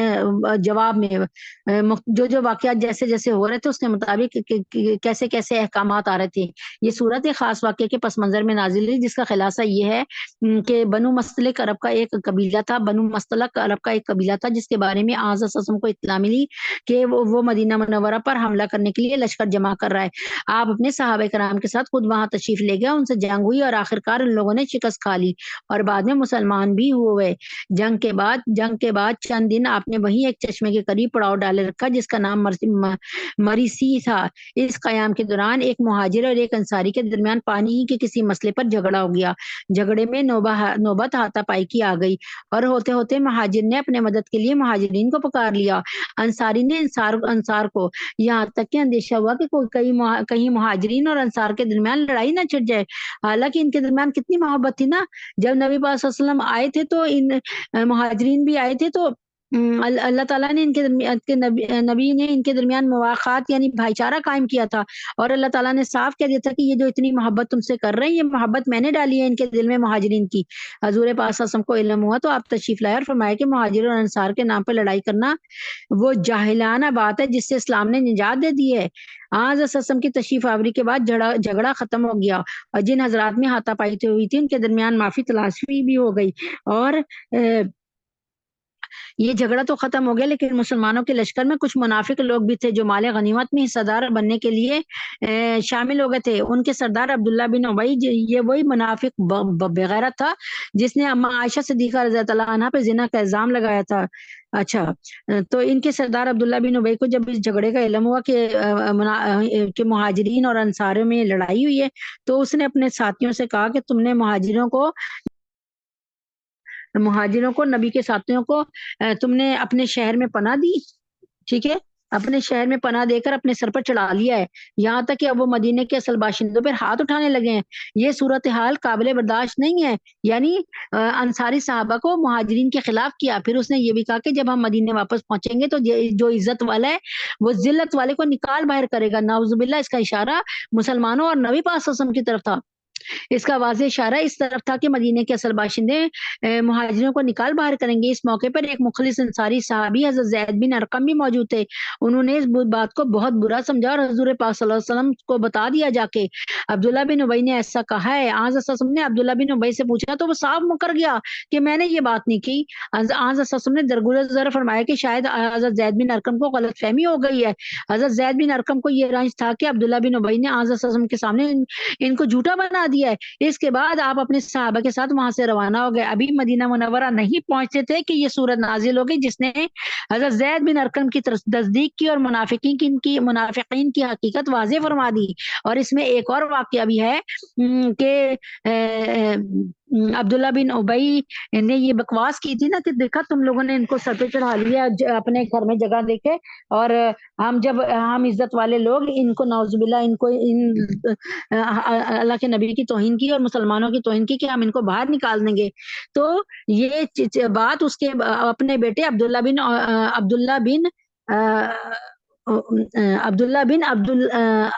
نے سن لی، یعنی عبداللہ بن عبداللہ نے سن لی، اس کے بیٹے کا نام بھی عبداللہ تھا، ٹھیک ہے نا، عبداللہ بن عبداللہ نے سن لی۔ تو اس نے کیا کیا، جیسے مکہ شہر مدینہ شہر کے دروازے پہ پہنچے نا، اس نے اپنے باپ کو نیچے پچھاڑ کے گرایا۔ تو وہ کہنے لگا، باپ کہنے لگا، تو نے تو کبھی مجھ سے بدتمیزی بھی نہیں کی، کبھی تو نے مجھ سے سختی سے کوئی بات نہیں کی، تو اس نے کہا کہ ابا میں اپنی تلوار سے آپ کو ختم کر دوں گا، اگر جب تک آپ یہ نہ کہیں کہ نبی پاک صلی اللہ علیہ وسلم سے زیادہ عزت والا کوئی نہیں ہے اور ہم ذلیل لوگ ہیں، ٹھیک ہے۔ تو دیکھیں اللہ تعالیٰ کی شان کے باپ سے بیٹے سے باپ کو سزا دلوا رہے ہیں۔ جب منافق بسم اللہ الرحمن الرحیم، جب منافق لوگ تمہارے پاس آتے ہیں تو کہتے ہیں ہم گواہی دیتے ہیں کہ آپ اللہ کے رسول ہیں، اور اللہ جانتا ہے کہ آپ واقعی اس کے رسول ہیں، اور اللہ یہ بھی گواہی دیتا ہے کہ یہ منافق لوگ جھوٹے ہیں، انہوں نے اپنی قسموں کو ایک ڈھال بنا رکھا ہے، پھر یہ لوگ دوسروں کو اللہ کے راستے سے روکتے ہیں، حقیقت یہ ہے کہ بہت ہی برے ہیں۔ یعنی وہ نبی پاک صلی اللہ علیہ وسلم کے سامنے خدا کی قسم کھا جاتے تھے اور نبی پاک صلی اللہ علیہ وسلم ان کو سچ سمجھتے تھے۔ تو اللہ تعالیٰ یہ بتا رہے ہیں کہ وہ اپنی قسموں کو نا ایک ڈھال بنا لیتے تھے، یعنی وہ جو قسم کھا رہے تھے وہ بھی جھوٹ ہے، پھر یہ لوگ دوسروں کو اللہ کے راستے سے روکتے ہیں، حقیقت یہ کہ بہت ہی برے ہیں وہ کام جو یہ لوگ کرتے ہیں پھر رہے ہیں۔ یہ ساری باتیں اس وجہ سے ہیں کہ یہ شروع میں بظاہر ایمان لے آئے تھے، پھر انہوں نے کفر اپنا لیا، اس لیے ان کے دلوں پر مہر لگا دی۔ نتیجہ یہ ہے کہ یہ لوگ حق بات سمجھتے ہی نہیں ہیں، یعنی حق کو سمجھ ہی نہیں پا رہے۔ جب تم ان کو دیکھو تو ان کے ڈیل ڈول تمہیں بہت اچھے لگیں گے، اور اگر وہ بات کریں تو تم ان کی باتیں سنتے رہ جاؤ گے۔ ان کی مثال ایسی ہے جیسے یہ لکڑیاں ہیں جو کسی سہارے سے جیسے یہ لکڑیاں ہیں جو کسی سہارے سے لگی رکھی ہیں۔ یہ لکڑیاں اگر کسی دیوار کے سہارے لگی رکھی ہوں تو یہ دیکھنے میں کتنی اچھی لگیں گی، ان کا فائدہ کچھ نہیں ہوتا۔ اسی طرح یہ منافق لوگ دیکھنے میں کتنے اچھے لگیں، حقیقت میں بالکل بے مصرف ہیں، جن کا کوئی فائدہ نہیں، بے مصرف ہیں جن کا کوئی فائدہ نہیں ہے۔ یہ لوگ جب حضرت صلی اللہ علیہ وسلم کی مجلس میں بیٹھے تھے تو ان کا جسم اگرچہ مجلس میں ہوتا تھا لیکن دل و دماغ آپ کی طرف متوجہ نہیں ہوتے تھے، اس لحاظ سے انہیں بے جان لکڑیوں سے اللہ تعالیٰ نے تشبیہ دی ہے۔ یہی ہے جو تمہارے دشمن ہے، اس لیے ان سے ہوشیار رہو، اللہ کی مار ہو ان پر، یہ کہاں ہوندے چلے جا رہے ہیں۔ یعنی نبی پاک صلی اللہ علیہ وسلم کو صحابہ کو دھوکہ دیتے تھے، اور جب ان سے کہا جاتا ہے کہ آؤ اللہ کے رسول تمہارے حق میں مغفرت کی دعا کریں تو یہ اپنے سروں کو مٹکاتے ہیں، ٹھیک ہے، یعنی مذاق اڑاتے ہیں، اور تم انہیں دیکھو گے کہ وہ بڑے گھمنڈ کے عالم میں بے رخی سے کام لیتے ہیں، یعنی جیسے انسان کہتا ہے نا کہ ہمیں تو کوئی پرواہ ہی نہیں ہے۔ اور اے پیغمبر ان کے حق میں دونوں باتیں برابر ہیں، چاہے تم ان کے لیے مغفرت کرو یا نہ کرو، اللہ انہیں ہرگز نہیں بخشیں گے۔ یقین جانو اللہ سے نافرمانوں کو ہدایت تک نہیں پہنچاتے۔ یہی تو ہیں جو کہتے ہیں جو لوگ رسول پاک صلی اللہ علیہ وسلم کے پاس ہیں ان پر کچھ خرچ نہ کرو یہاں تک کہ یہ خود ہی منتشر ہو جائیں گے، یعنی نبی پاک صلی اللہ علیہ وسلم کے ساتھ جو لوگ ہیں ان کے ساتھ اچھا تعاون نہیں کرو تو یہ لوگ نبی پاک صلی اللہ علیہ وسلم کو چھوڑ دیں گے غربت کے ہاتھوں۔ حالانکہ آسمانوں اور زمینوں کے تمام خزانے اللہ ہی کے ہیں، لیکن منافق لوگ سمجھتے نہیں ہیں، کہتے ہیں اگر ہم مدینے کو لوٹ کر جائیں گے۔ اب یہ الفاظ کیونکہ زید بن ارقم جو تھے نا وہ اپنے دل میں بڑے پریشان ہوئے کہ لوگ مجھے اس قیامت کی صبح تک سمجھیں گے کہ میں جھوٹا ہوں، میں نے اپنی طرف سے ایک بات بنا دی، کیونکہ عمر کے کم تھے تو لوگوں نے کہا کہ یہ بچہ ہی ہے، اس کو اتنا شعور نہیں ہے، لیکن حضرت عمر فاروق نے اپنی تلوار نکال لی تھی، لیکن حضرت محمد صلی اللہ علیہ وسلم نے انہیں چپ کرایا، اور پھر یہ بات آئی گئی ہو گئی، اور اس کو بلایا نا عبداللہ بن ابی کو تو کہ تم نے ایسا کہا محمد صلی اللہ علیہ وسلم کو مسلمانوں کو، تو وہ صاف مکر گیا۔ لیکن اللہ اور اس میں زید بن ارقم جو صحابی تھے نا وہ بہت دل خراب ہوا ان کا کہ لوگ مجھے سمجھیں گے یہ تو فتنہ فساد، یہ تو لگائی بجائی کرتا ہے، لیکن اللہ تعالیٰ نے وہ تمام الفاظ یہاں پہ لکھ دیے جو اس بدبخت نے عبداللہ ابن ابی نے کی تھے کہتے ہیں اگر ہم مدینے کو لوٹ کر جائیں گے تو جو عزت والا ہے وہ وہاں سے ذلت والوں کو نکال باہر کرے گا، حالانکہ عزت تو اللہ ہی کو حاصل ہے اور اس کے رسول کو اور ایمان والوں کو، لیکن منافق لوگ نہیں جانتے۔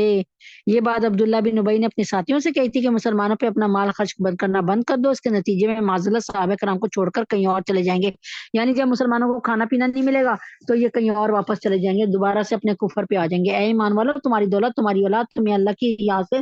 غافل نہ کرنے پائیں، اور جو لوگ ایسا کریں گے وہ بڑے گھاٹے کا سودا کرنے والے ہوں گے۔ اور ہم نے تمہیں جو رزق دیا اس میں سے اللہ کے حکم کے مطابق خرچ کر لو، قبل اس کے کہ تم میں سے کسی کے پاس موت آ جائے تو یہ کہے کہ اے میرے پروردگار، تو نے مجھے تھوڑی دیر کے لیے اور مہلت کیوں نہ دی کہ میں خوب صدقہ کرتا اور نیک لوگ میں شامل ہو جاتا۔ یعنی یہ تم خوشحالی کی حالت میں اور تندرستی کی حالت میں صدقہ کرو تاکہ یہ صدقہ قبول ہو تمہارا، اور جب کسی شخص کا معین وقت آ جائے گا تو اللہ اسے ہرگز مہلت نہیں دے گا، اور جو کچھ تم کرتے ہو اللہ اسے پوری طرح باخبر ہے۔ آگے سورۃ التغابن۔ سورۃ التغابن کے لیے کئی ایسی باتیں ہیں کہ جو شخص اسے روز پڑھتا ہے اللہ تبارک تعالیٰ اس کو بہت بیماریوں سے اور بڑی چیزوں سے بچا لیتے ہیں اور بڑی عزت دیتے ہیں۔ بسم اللہ الرحمن الرحیم۔ سورۃ تغابن۔ آسمانوں اور زمینوں میں جو بھی چیز ہے وہ اللہ کی تسبیح کرتی ہے اور بادشاہی اسی کی ہے اور تعریف اسی کی ہے، اور وہ ہر چیز پہ پوری قدرت رکھتا ہے۔ وہی ہے جس نے تمہیں پیدا کیا ہے، پھر تم میں سے کوئی کافر ہے اور کوئی مومن ہے، اور جو کچھ تم کرتے ہو اللہ اسے خوب دیکھتے ہیں۔ اس نے آسمانوں اور زمینوں کو برحق پیدا کیا اور تمہیں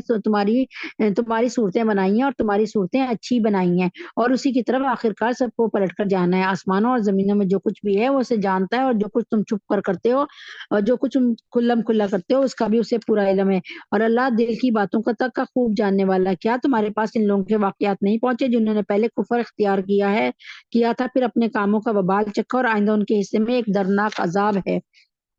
یہ سب کچھ اس لیے کہ ان کے پاس ان کے پیغمبر روشن دلائل لے کر آئے تھے، تو وہ کہتے تھے کہ ہم جیسے انسان ہیں، کیا ہم جیسے انسان ہیں جو ہمیں ہدایت دیں گے؟ یعنی وہ اگر اللہ تعالیٰ ان پر کوئی نبی فرشتوں کی صورت میں کرتا تو وہ کہتے کہ لو فرشتوں کی تو ہمیں زبان سمجھ نہیں آ رہی، ہمیں تو ان سے ڈر لگ رہا ہے۔ اگر کوئی جن آ جاتا تو تب بھی ایسے ہی ہوتا۔ اللہ تعالیٰ نے، اور اگر کوئی غیر یعنی پاکستان کا بندہ جا کر اردو میں ان کو تبلیغ کرتا تو یہ کہتے لو ہمیں تو اس کی زبان نہیں سمجھ آ رہی۔ اس لیے اللہ تعالیٰ نے ہر نبی کو انہی کے شہر میں سے نکالا تاکہ ان سے مانوس بھی ہو، یعنی شہر میں سے نبیوں کو سلیکٹ کیا۔ کیا ہم جیسے انسان ہیں جو ہمیں ہدایت دیں گے؟ غرض انہوں نے، وہ کہتے تھے کہ کیا ہم جیسے انسان ہیں جو ہمیں ہدایت دیں گے؟ غرض انہوں نے کفر اختیار کیا اور منہ موڑا، اور اللہ نے بھی بے نیازی برتی۔ اللہ بالکل بے نیاز اور بذات خود قابل تعریف ہے۔ جن لوگوں نے کفر اپنا لیا وہ یہ دعویٰ کرتے ہیں کہ انہیں کبھی دوبارہ زندہ نہیں کیا جائے گا۔ کہہ دیجئے کیوں نہیں کیا جائے گا؟ پہلے پروردگار کی قسم، میرے پروردگار کی قسم، میرے پروردگار کی قسم،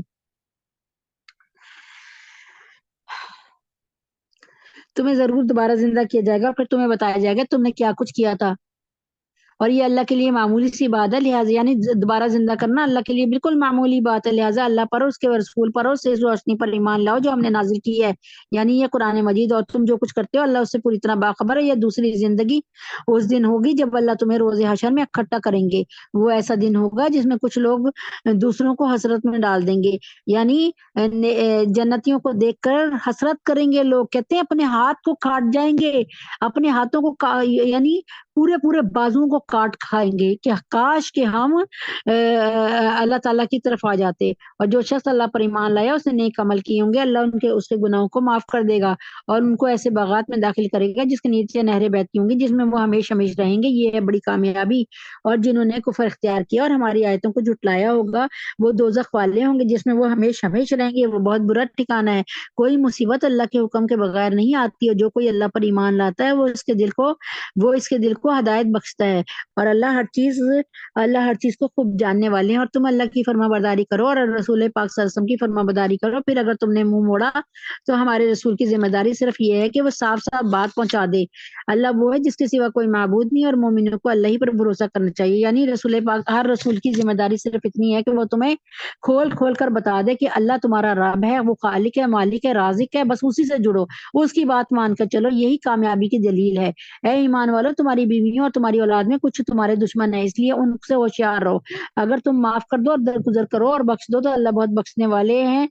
بہت مہربان ہے۔ جو بھی بیوی بچے انسان کو اللہ تعالیٰ کی نافرمانی پر اکسائیں وہ انسان کے دشمن ہیں، البتہ اگر وہ اپنے اس عمل سے توبہ کریں تو یہ حکم دیا کہ انہیں معاف کر دیا جائے اور درگزر سے کام لے کر ان سے اچھا سلوک کیا جائے۔ تمہارے مال تمہاری اولاد تو تمہارے لیے ایک آزمائش ہے اور وہ اللہ ہی ہے جس کے پاس بڑا اجر ہے، لہٰذا جہاں تک تم سے ہو سکے اللہ رب العزت سے ڈرتے رہو اور سنو اور مانو اور اللہ کے حکم کے مطابق خرچ کرو، یہ تمہارے لیے بہتر ہے۔ اور جو لوگ اپنے دل کے لالچ سے محفوظ ہو جائیں وہی فلاح پانے والے ہیں۔ اگر تم اللہ کو اچھی طرح قرض دو گے تو اللہ اس کو کئی گنا بڑھا دے گا اور تمہارے گناہ بخش دے گا، اللہ بڑا قدردان بہت بردبار ہے۔ اور پھر وہ ہر بیت کا اور ہر کھلی ہوئی چیز کا جاننے والا ہے، بڑے اقتدار کا، بڑی حکمت کا مالک ہے۔ اللہ تعالیٰ کو قرض دینے سے مراد ہے کہ غریب، اللہ تعالیٰ کو قرض دینے سے مراد ہے اللہ تعالیٰ کی خوشنودی کی خاطر نیک کاموں میں خرچ کیا جائے۔ اور اس تعبیر میں یہ اشارہ کہ جس طرح کسی کو قرض دیتے ہوئے انسان کو یہ اطمینان ہوتا ہے کہ یہ قرض اسے کسی وقت واپس ضرور ملے گا، اسی طرح نیک کاموں میں خرچ کرتے ہوئے انسان کو یہ یقین ہونا چاہیے کہ اللہ تعالیٰ اس کو بدلے میں بہترین اجر عطا فرمائیں گے۔ اور اچھی طرح قرض دینے کا مطلب یہ کہ انسان نیک کاموں میں اخلاص سے خرچ کرے، نام و نبود اور دکھاوا نہ کرے، نیک کاموں میں خرچ کرنے کو یعنی اور اللہ تعالیٰ سے امید رکھے کہ اللہ تعالیٰ اس کا اجر بڑھا چڑھا کے دیں گے۔ سورۃ الطلاق۔ اے نبی جب تم لوگ عورتوں کو طلاق دینے لگو، اے نبی جب تم لوگ عورتوں کو طلاق دینے لگو تو ان کی عدت کے وقت طلاق دو اور عدت کو اچھی طرح شمار کرو۔ یعنی عدت اس کا مطلب ہے جب میاں بیوی میں طلاق کے ذریعے علیحدگی ہو جائے تو عورت کو دوسرا نکاح کرنے کے لیے کچھ مدت انتظار کرنا ضروری ہے، اس مدت کو عدت کہتے ہیں، ٹھیک ہے۔ یعنی وہ 3 ماہواریاں گزارے گی اپنے شوہر کے گھر میں اور اس کے بعد وہ اس شوہر سے فارغ ہو جائے گی، ٹھیک ہے۔ لیکن اگر ایک طلاق دی اس نے تو اس کو کہتے ہیں طلاق رجعی، اور ایک طلاق کے بعد اگر عورت کو حکم ہے کہ وہ عدت میں میاں کے گھر بیٹھ جائے،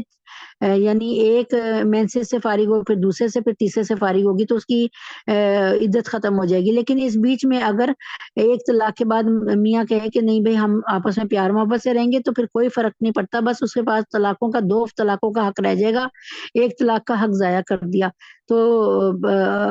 لیکن وہ میاں بیوی کی حیثیت سے رہیں گے۔ اور اگر 2 طلاقیں ہو گئیں تو پھر بھی اگر میاں بیوی آپس میں مل کے رہنا چاہیں تو تب بھی صرف نیا نکاح عقد ثانی ہوگا، نئے گواہ کی موجودگی میں، نیا نکاح پڑھانے والا اور نئے وکیل ہوں گے، پھر بھی کوئی فرق نہیں پڑتا، بس اس کے پاس طلاق کا ایک حق رہ جائے گا،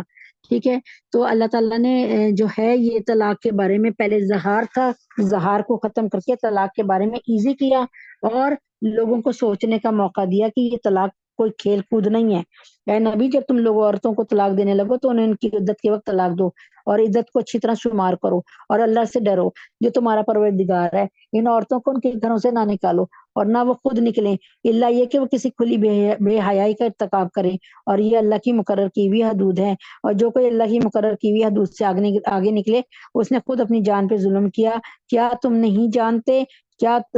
نہیں جانتے شاید اللہ اس کے بعد کوئی نئی بات پیدا فرما دے۔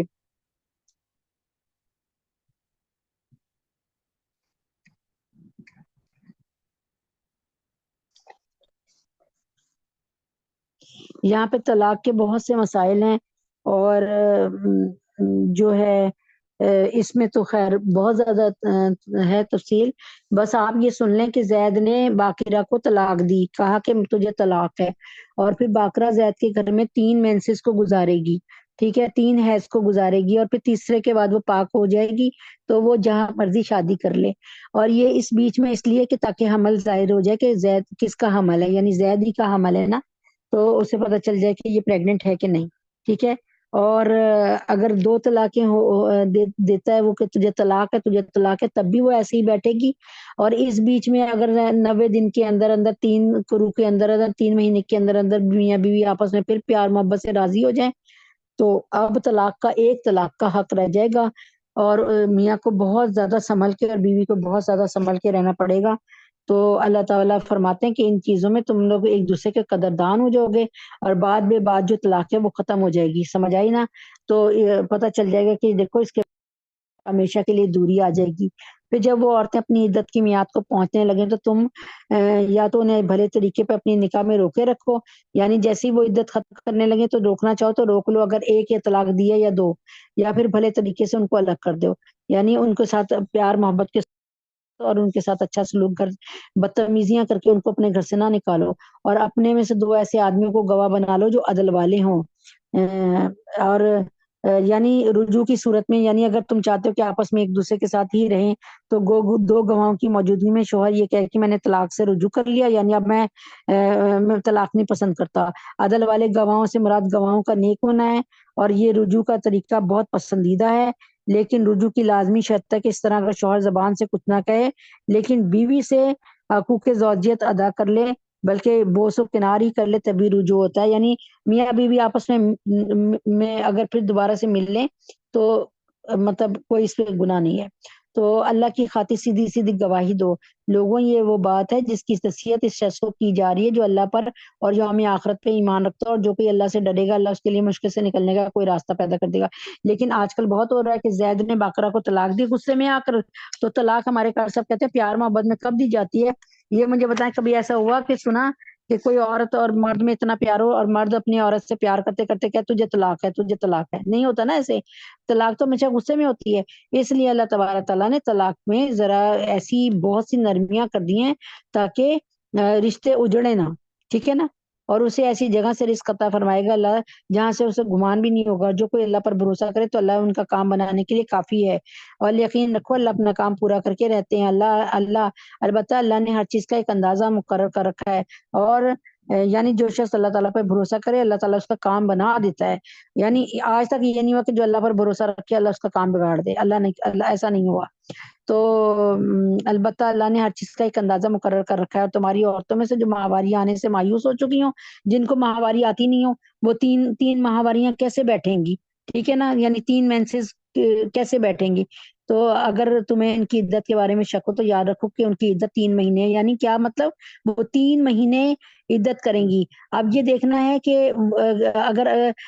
چاند کی پہلی تاریخ کو دی نا تو بس وہ چاند کے 3 چاند کے حساب سے ہی بیٹھے گی۔ 29 دن کا بھی مہینہ ہوتا ہے، 30 دن کا بھی مہینہ ہوتا ہے، لیکن اگر کسی بھی تاریخ میں چاند کی کسی بھی تاریخ کو دے دی ہے تو پھر وہ 90 دن پورے کریں گی اگر وہ مینسز سے مایوس ہو چکی ہیں۔ اور ان عورتوں کی عدت بھی یہی ہے جنہیں ابھی ماہواری آئی نہیں ہے، یعنی ان کے لیے بھی اور ان کے لیے بھی جن کو اب مینسز بند ہو گئے، دونوں کے لیے 90 دن۔ اور جو عورتیں حاملہ ان کی عدت میعاد یہ ہے کہ وہ اپنے پیٹ کا بچہ جن لیں، یعنی اور جو کوئی پریگننٹ عورت کو کوئی وہ دیتا طلاق تو بس جیسے ہی اس کا بچہ چاہے اسی وقت اس کا بچہ ہو جائے تو بس اس کی عدت ختم۔ اور جو کوئی اللہ سے ڈرے اللہ اس کے کام میں آسانی پیدا کر دے گا۔ یہ اللہ کا حکم ہے جو اس نے تم پر اتارا ہے، اور جو کوئی اللہ سے ڈرے گا اللہ اس کے گناہوں کو معاف کر دے گا اور اس کو زبردست ثواب دے گا۔ اور ان عورتوں کو اپنی حیثیت کے مطابق اس جگہ رہائش مہیا کرو جہاں تم رہتے ہو، اور انہیں تنگ کرنے کے لیے انہیں ستاؤ نہیں، اور اگر وہ حاملہ ہو تو ان کو اس وقت تک نفقہ دیتے رہو جب تک وہ اپنے پیٹ کا بچہ نہ جن لیں۔ پھر اگر وہ تمہارے لیے بچے کو دودھ پلائیں تو انہیں اس کی اجرت ادا کرو، یعنی دودھ پلائی دو، اور اجرت مقرر کرنے کے لیے آپس میں بھلے طریقے سے بات کر لو۔ اور اگر تم ایک دوسرے کے لیے مشکل پیدا کرو گے تو اسے کوئی اور عورت دودھ پلا لے، یعنی آپس میں لڑائی جھگڑا نہیں کرو۔ اگر وہی تمہاری بیوی جو پرانی پہلے تھی وہی اپنے بچے کو دودھ پلانے پہ راضی ہو جائے تو بیوی کا خرچہ دو تم۔ ہر وسعت رکھنے والا اپنی وسعت کے مطابق نفقہ دے، اور جس شخص کے لیے اس کا رزق تنگ کر دیا گیا ہو، یعنی جس بیچارے کے حالات بڑے خراب ہوں، تو جو کچھ اللہ نے اسے دیا اسی میں سے نفقہ دے۔ اللہ نے کسی کو جتنا دیا ہے اس پر اسے زیادہ کا بوجھ نہیں ڈالتا۔ کوئی مشکل ہو تو اللہ اس کے بعد کوئی آسانی بھی پیدا کر دے گا۔ یعنی اگر تم نے اپنی بیوی کو طلاق دے دی لیکن اب بچہ ہے بیوی کے، تو بیوی سے کہو کہ اس کو دودھ پلا دے، اور بیوی کو چاہیے اس پہ راضی ہو جائے، لیکن خامن کو چاہیے کہ اس کو نان نفقہ دے، یعنی اس کو پیسے دے۔ اور کتنی ہی بستیاں ایسی جنہوں نے اپنے پروردگار اور اس کے رسولوں کے حکم سے سرکشی کی تو ہم نے ان کا سخت حساب لیا اور انہیں سزا دی، ایسی بری سزا جو انہوں نے پہلے کبھی نہیں دیکھی تھی۔ چنانچہ انہوں نے اپنے اعمال کا وبال چکھا اور ان کے اعمال کا آخری انجام نقصان ہی نقصان ہوا، اور آخرت میں ہم نے ان کے لیے ایک سخت عذاب تیار رکھا ہے۔ لہٰذا اے عقل والوں جو ایمان لے آئے ہو اللہ سے ڈرتے رہو، اس نے تمہارے پاس ایک سراپا نصیحت بھیجی ہے، یعنی وہ رسول جو تمہارے سامنے روشنی دینے والی اللہ کی آیتیں پڑھ کر سناتے ہیں، تاکہ جو لوگ ایمان لائے ہیں اور جنہوں نے نیک عمل کیے ان کو اندھیروں سے نکال کر روشنی میں لے آئیں۔ اور جو شخص اللہ پر ایمان لے آئے اور نیک عمل کرے اللہ اس کو ایسے باغات میں داخل کریں گے جس کے نیچے نہریں بہتی ہوں گی، اور جہاں جنتی لوگ ہمیشہ ہمیشہ رہیں گے۔ اللہ نے ایسے شخص کے لیے بہترین رزق طے کر دیا ہے۔ اللہ وہ ہے جس نے 7 آسمان اور 7 آسمان پیدا کیا، اور زمین بھی انہی کی طرح۔ اللہ کا حکم ان کے درمیان اترتا رہتا ہے تاکہ تمہیں معلوم ہو جائے کہ اللہ ہر چیز پر پوری طرح قدرت رکھتے ہیں، اور یہ کہ اللہ کے علم نے ہر چیز کا احاطہ کیا ہوا ہے۔ سورۃ التحریم۔ اے نبی، جو چیز اللہ نے تمہارے لیے حلال کی ہے تم اپنی بیویوں کے لیے خوشنودی حاصل کرنے کے لیے اسے کیوں حرام کرتے ہو؟ اللہ بہت بخشنے والے اور بہت مہربان ہے۔ اللہ یعنی حضور پاک صلی اللہ علیہ وسلم کا معمول تھا کہ عصر کے بعد اپنی تمام ازواج مطہرات کے پاس تھوڑی تھوڑی دیر کے لیے تشریف لے جایا کرتے تھے۔ اسی معمول کے مطابق آپ حضرت زینب رضی اللہ تعالیٰ عنہ کے گھر تشریف لے گئے تو انہوں نے آپ کو شہد پیش کر دیا۔ انہوں نے کیا کیا؟ شہد پلایا، کیونکہ شہد بہت پسند تھا، تو جو آپ نے پی لیا۔ اس کے بعد آپ حضرت عائشہ اور اماں حفصہ کے پاس تشریف لے گئے تو دونوں نے پوچھا کیا آپ نے مغافیر کھایا ہے؟ مغافیر ایک گھاس کا نام ہے جس میں کچھ بو ہوتی ہے۔ آپ نے نفی میں جواب دیا تو انہوں نے پوچھا آپ کے منہ میں یہ بو کیسی ہے؟ آپ کو اس سے شبہ ہوا کہ شاید جو شہد مجھے حفصہ نے کھلایا یعنی زینب نے کھلایا ہے اس کی مکھی نے مغافیر چوسی ہو، یعنی مغافیر کا درخت چوسا ہو یا پھول چوسا ہو۔ چونکہ آپ کو اپنے مبارک منہ سے کوئی ناگوار بو محسوس ہونا انتہائی ناپسند تھا، اس لیے آپ نے اسی وقت یہ قسم کھا لی کہ میں آئندہ شہد نہیں پیوں گا۔ اس پر یہ آیت نازل ہوئی کہ اے نبی، جو چیز اللہ نے تمہارے لیے حلال کی تم اپنی بیویوں کی خوشنودی حاصل کرنے کے لیے یعنی بیویوں کو خوش کرنے کے لیے اسے کیوں حرام کرتے ہو؟ اللہ بہت بخشنے والے بہت مہربان ہے۔ اللہ نے تمہاری قسموں سے نکلنے کا طریقہ مقرر کر دیا ہے، یعنی اب قسم کو توڑ دو، اور اس کے لیے طریقہ یہی ہے، میں نے آپ کو بتایا تھا کہ یا تو 3 دن کے روزے رکھو، یا پھر غلام کو آزاد کرو، یا پھر 10 مساکینوں کو کھانا کھلاؤ۔ اللہ تمہارا کارساز ہے، وہی ہے جس کا علم بھی کامل ہے، حکمت بھی کامل ہے۔ اچھا، آج صلی اللہ علیہ وسلم نے جو شہد نہ کھانے کی قسم کھائی تھی تو وہ قسم توڑ دیں اور کفارہ ادا کریں، اللہ نے فرمایا۔ چنانچہ ایک حدیث میں فرمایا کہ اگر کوئی شخص کوئی نامناسب قسم کھا لے تو اسے قسم توڑ کر کفارہ ادا کرنا چاہیے، اور کفارہ وہی ہے جو میں نے آپ کو پہلے بتایا تھا۔ اور یاد کرو جب نبی نے اپنی کسی بیوی سے راز کے طور پہ ایک بات کی تھی، پھر جب اس بیوی نے وہ بات کسی اور کو بتا دی اور اللہ نے یہ بات نبی پر ظاہر کر دی تو اس نے اس کا کچھ حصہ جتلا دیا اور کچھ حصہ کو ٹال گئے۔ حضرت نے حضرت حفصہ کو یہ تو جتلا دیا تھا کہ انہوں نے راز کی بات جو حضرت اماں عائشہ کو بتائی اس کا علم مجھے ہو گیا، لیکن پوری بات نہیں بتلائی تاکہ ان کو زیادہ شرمندگی نہ ہو۔ راز کی بات یہ تھی کہ آپ نے حضرت حفصہ رضی اللہ تعالیٰ عنہ سے فرمایا تھا کہ میں نے شہد نہ پینے کی قسم کھا لی ہے، مگر یہ بات کسی کو بتانا نہیں، ساتھ میں منع بھی کیا تھا حضرت حفصہ کو کہ یہ بات کسی اور کو نہ بتانا، تاکہ حضرت زینب جن کے گھر میں آپ شہد نوش فرماتے تھے ان کا دل نہ ٹوٹ جائے کہ بھئی میں نے تو اب شہد نہ کھانے کی قسم کھا لی ہے۔ تو یہ انہوں نے حضرت صرف حفصہ کو بتایا تھا، حضرت عمر فاروق کی بیوی کو، لیکن حضرت حفصہ نے کیا کیا؟ اماں عائشہ کو بتا دیا۔ ٹھیک ہے، تو پھر اللہ کے نبی نے ایسے ہی ہلکا ہلکا سا جتا دیا یہ بات کہ مجھے تمہاری بات پتہ چل گئی کہ تم نے حفصہ کو بتا دیا، ٹھیک ہے نا، یعنی تم نے عائشہ کو بتا دیا۔ پھر جب انہوں نے اس بیوی کو وہ بات چتلائی تو وہ کہنے لگی آپ کو یہ بات کس نے بتائی ہے؟ یعنی آپ کو کیسے پتا چلا کہ میں نے جو ہے حفصہ نے مجھے یہ بتایا؟ اما عائشہ نے پوچھا آپ کو کیسے پتا چلا؟ نبی نے کہا مجھے اسی نے بتائی جو بڑے علم والا بہت باخبر ہے۔ اے نبی کی بیویوں، اگر تم اللہ کے حضور توبہ کر لو تو یہی مناسب ہے، کیونکہ تم دونوں کے دل مائل ہو گئے ہیں۔ یعنی یہ خطاب اما عائشہ اور حضرت حفصہ رضی اللہ عنہ کو ہو رہا ہے، عنہما کو ہو رہا ہے۔ اور اگر تم نبی کے مقابلے میں تم نے ایک دوسرے کی مدد کی تو یاد رکھو ان کا ساتھی اللہ ہے اور جبریل ہے، یعنی اگر تم اور حفصہ ایک ہو گئی نا تو یاد رکھو کہ نبی اکرم صلی اللہ علیہ وسلم کے ساتھ اللہ بھی ہے اور جبریل بھی اور نیک مسلمان بھی ہے، اور اس کے علاوہ فرشتے بھی ان کے مددگار ہیں۔ یعنی اللہ تعالیٰ نبی کے مقابلے میں سوچ لیں کہ نبی کی بیویوں کو بھی کوئی وہ نہیں دے رہے، مطلب اگر وہ تمہیں طلاق دے دیں تو تمہارے پروردگار کو اس بات میں دیر نہیں لگے گی کہ وہ ان کو تمہارے بدلے میں ایسی بیویاں عطا فرما دے جو مسلمان، ایمان والی، اطاعت چار، توبہ کرنے والی اور عبادت گزار، روزے دار ہوں، چاہے پہلے ان کے شوہر رہے ہوں یا کنواری ہوں۔ اے ایمان والوں، اپنے آپ کو اور اپنے گھر والوں کو اس آگ سے بچاؤ جس کا ایندھن انسان اور پتھر ہوں گے، اس پر سخت کڑے مزاج کے فرشتے مقرر ہیں جو اللہ کے کسی حکم میں اس کی نافرمانی نہیں کرتے، وہی کرتے ہیں جس کا انہیں حکم دیا جاتا ہے۔ اے کفر اختیار کرنے والوں، آج معذرتیں پیش مت کرو، تمہیں انہی اعمال کا بدلہ دیا جا رہا ہے جو تم کیا کرتے تھے۔ یہ نا صورت ختم ہو گئی ہے، یعنی یہ سپارہ ختم ہو گیا، تو آخری بس ایک سفر رہ گیا ہے۔ اے ایمان والو، اللہ کے حضور سچی توبہ کرو، کچھ بعید نہیں کہ تمہارا پروردگار تمہاری برائیاں تم سے جھاڑ دے اور تمہیں ایسے باغات میں داخل کر دے جن کے نیچے نہریں بہتی ہوں۔ اس دن جب اللہ نبی کو اور جو لوگ ان کے ساتھ ایمان لائے ان کو رسوا نہیں کرے گا، ان کا نور ان کے آگے اور ان کے دائیں طرف دوڑ رہا ہوگا، وہ کہہ رہے ہوں گے اے ہمارے پروردگار، ہمارے لیے اس نور کو مکمل کر دیجئے اور ہماری مغفرت فرما دیجئے، یعنی آخر تک اسے برقرار رکھیے گا، کیونکہ اس نور کی روشنی میں وہ اپنی پرسرات کو پا پار کریں گے، وہ کہہ رہے ہوں گے اے ہمارے پروردگار ہمارے لیے اس نور کو مکمل کر دیجئے، اس کو بڑھا دیجئے، ہماری مغفرت فرما دیجئے، یقیناً آپ ہر چیز پہ پوری طرح قدرت رکھنے والے ہیں۔ اے نبی کافروں اور منافقوں سے جہاد کرو اور ان کے مقابلے میں سخت ہو جاؤ، ان کا ٹھکانہ جہنم ہے اور وہ بہت برا ٹھکانہ ہے۔ آپ دیکھ لیں آپ کا یہ قرآن مجید ختم ہونے والا ہے، لیکن کتنی آیتیں آپ نے جہاد کی سن لی۔ تو جن لوگوں نے کفر اختیار کیا، اللہ ان کے لیے نوح کی بیوی اور لوط کی بیوی کو مثال کے طور پہ پیش کرتے ہیں کہ یہ دونوں ہمارے ایسے بندوں کے نکاح میں تھیں جو بہت نیک تھے، لیکن کیا تھا پھر انہوں نے ان کے ساتھ بے وفائی کی، یعنی نوح علیہ السلام کی بیوی نے نوح علیہ السلام کے ساتھ، لوط علیہ السلام کی بیوی نے لوط علیہ السلام کے ساتھ، تو وہ دونوں اللہ کے مقابلے میں ان کے لیے ان کے کچھ بھی کام نہیں آئے۔ یعنی اللہ تعالیٰ فرما رہے ہیں کہ یہ دونوں نبی اپنی بیویوں کو نہیں بچا سکے، اور ان کی بیویوں سے کہا گیا دوسرے جانے والوں کی طرح تم بھی جہنم میں چلی جاؤ۔ اور جن لوگوں نے ایمان اختیار کیا ان کے لیے اللہ فرعون کی بیوی کو مثال کے طور پہ پیش کرتا ہے۔ یہاں پہ اللہ کتنی بڑی بات بتا رہے ہیں کہ جب نبیوں کی بیویوں نے نبیوں سے اور اللہ سے بے وفائی کی اور کفر کا راستہ اختیار کیا،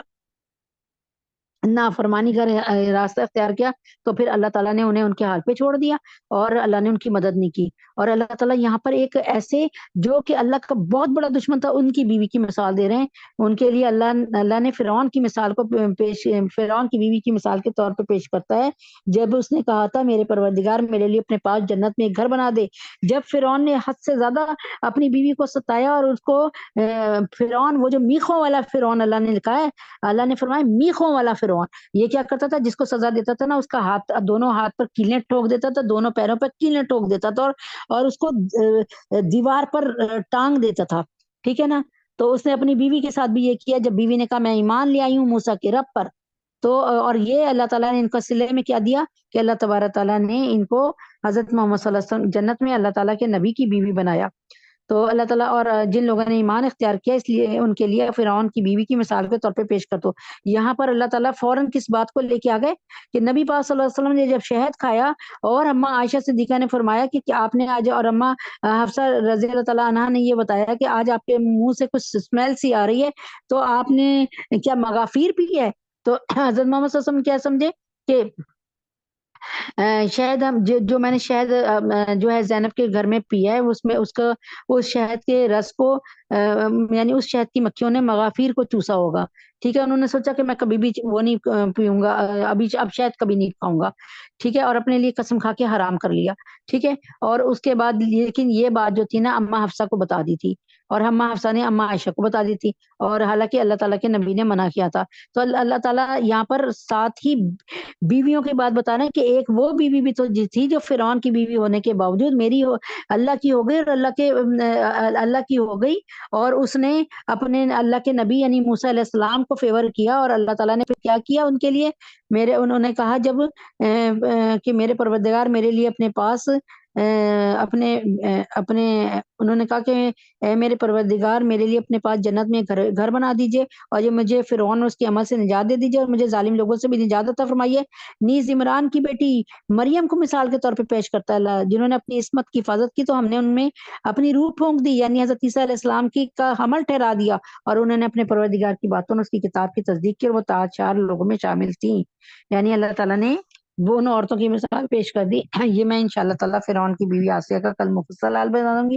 اور آج اللہ نے کرم کیا اور آج اس سپارے کو اللہ پاک نے تکمیل تک پہنچایا۔ اللہ قبول اور منظور فرمائے، اور آپ لوگ اپنی نیند کو چھوڑ کر، آپ لوگ اپنے آرام کو چھوڑ کر جس طرح بیٹھے ہیں، اللہ بارگاہ الہی میں اللہ تعالیٰ آپ کا یہ عمل قبول فرمائے، اور اللہ تبارک تعالیٰ اس دن جس دن جنت کے انتظار میں ہم سب بیٹھے ہوں گے، اس دن کی سختی، اس دن کی جو ہے بیزاری، اللہ اس سے ہمیں بچائے، اور ہمیں ہماری توقع سے بھی پہلے جنت میں اور جنت اعلیٰ جنت میں اللہ تعالیٰ عطا پہنچائے۔ اللہم صلی علی محمد وعلی آل محمد کما صلیت علی ابراہیم وعلی آل ابراہیم انک حمید مجید۔ اللہم بارک علی محمد وعلی آل محمد کما بارکت علی ابراہیم وعلی آل ابراہیم انک حمید مجید۔ قل هو اللہ احد اللہ الصمد لم یلد ولم یولد ولم یکن له کفوا احد۔ قل هو اللہ احد اللہ الصمد لم یلد ولم یولد ولم یکن له کفوا احد۔ قل هو اللہ احد اللہ الصمد لم یلد ولم یولد ولم یکن له کفوا احد۔ ربنا آتنا فی الدنیا حسنۃ وفی الآخرۃ حسنۃ وقنا عذاب النار۔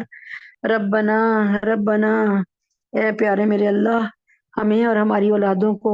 اور آنے والی اولادیں، ہماری آنے والی نسلیں اے اللہ پاک ہم سب کو جنت کا ساتھی بنانا، اے اللہ پاک ہم سے ہمارے گناہوں کو دور کرتے چلے جانا۔ یا اللہ تعالیٰ کوئی مصور اپنی تصویر بناتا ہے تو بار بار اس کو دیکھتا ہے کہ میری اس مصوری میں کوئی جھول تو نہیں ہے، کوئی عیب تو نہیں ہے، کہیں رنگوں کو ٹھیک کرتا ہے، کہیں زاویوں کو ٹھیک کرتا ہے۔ اے اللہ پاک آپ بھی ہمیں بار بار دیکھیں اور ہمارے عیوب اور ہمارے نقائص اور ہمارے گناہ ہم سے دور کرتے چلے جائیں۔ اے اللہ ہم آپ کی بنائی ہوئی تصویر ہیں۔ اے اللہ ایک مصور کو اپنے شاہکار سے بڑی محبت ہوتی ہے۔ اے اللہ پاک ہم آپ کا شاہکار ہیں۔ اے اللہ پاک ہماری ایک بہن نے یہ کس قدر محنت کی، اللہ پاک ان کو دنیا اور آخرت کی بھلائیاں عطا فرما دیجئے۔ اور اللہ پاک وہ جو ہے اللہ پاک محنت کرتی ہیں اور 1000 دفعہ درود شریف بھیجتی ہیں، ان بہنوں کے لیے ان کے دلوں کو ہدیہ کرتی ہیں جو ہماری صبح کی اور ہماری شام کی میٹنگ کو اٹینڈ کرتے ہیں۔ اے اللہ پاک ہماری اس بہن کو اپنی شان کے مطابق جزائے خیر عطا فرمائے، ان کی مشکلیں اور پریشانیاں ان سے دور فرما دیجئے۔ اے اللہ پاک آپ کے لیے تو بالکل مشکل نہیں ہے، ہماری اس بہن کی تکلیفیں، مشکلیں اور پریشانیاں دور فرما دیجئے۔ اے اللہ پاک جن بہنوں کو یہ ثواب یعنی 1000 درود شریف کا ہدیہ جا رہا ہے، اللہ ان کو ایسا ان کے حق میں برکت والا بنا دے کہ ان کی اولادیں نہیں، ان کی نسلیں سنور جائیں، وہ خود سنور جائیں۔ اے اللہ پاک اور جن بہنوں نے اپنی 100% حاضری کو یقینی بنایا، زیادہ سے زیادہ حاضری کو یقینی بنایا، اے اللہ پاک یہ 1000 دفعہ کا درود شریف ان کے حق میں ایسا ہو جائے کہ اللہ پاک ایسا درخت جو ہمیشہ سرسبز رہتا ہے اور ہمیشہ پھل دیتا رہتا ہے۔ اے اللہ پاک یہ محنت ہے قبول فرما لے، اور ہماری بہن جنہوں نے اس طرح ایک اکیلی بہن ہے اور جو اس طرح درود شریف پڑھ کے ہدیہ کر رہی ہیں روزانہ، تو اے اللہ پاک آپ ان کو اپنی بارگاہ الہی سے اپنی شان کے مطابق جزا دیجئے، ایسی جزا جن سے ان کی دنیا میں بھی جنت بن جائے اور آخرت میں وسیع جنت عطا فرما دیجئے۔ ہم سب کے گناہوں کو معاف فرمائیے، ہم سب کی خطاؤں کو درگزر فرمائیے۔ یہ آپ لوگ اپنی اسکرین کو دیکھیں، اس پر اسکرین پہ لگا ہوا ہے، یہ اسکرین شیئر ہوئی بھی ہے، تو اللہ تبارک تعالیٰ اس کو قبول اور منظور فرما لے۔ اے اللہ پاک میں کچھ نہیں ہوں، اللہ پاک مجھ سے کچھ نہیں ہے، میں کچھ نہیں ہوں، مجھ سے کچھ نہیں ہے، اے اللہ پاک سب کچھ آپ ہی آپ ہیں۔ اے اللہ پاک ہمارے گناہوں کو معاف فرما دیجئے، ہماری خطاؤں کو درگزر فرما دیجئے۔ اللہ پاک آپ ہم سے راضی ہو جائیے، اللہ پاک آپ ہم سے راضی ہو جائیے۔ اللہ پاک بچہ ماں کو تنگ کرتا ہے، ماں بچے سے ناراض ہوتی ہے، بچہ ماں کا دامن تھام کے روتا ہے، اے اللہ پاک ماں بچے کو سارے کام چھوڑ کے گلے سے لگا کے پیار کرتی ہے۔ اے اللہ پاک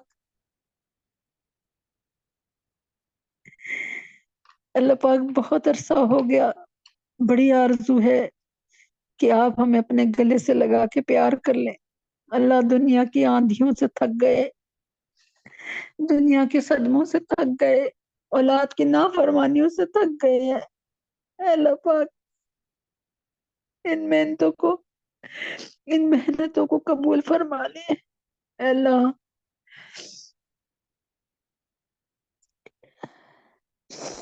اللہ پاک ہم پہ خصوصی رحم فرما دے۔ اے اللہ پاک کتنے روزے دار ہیں،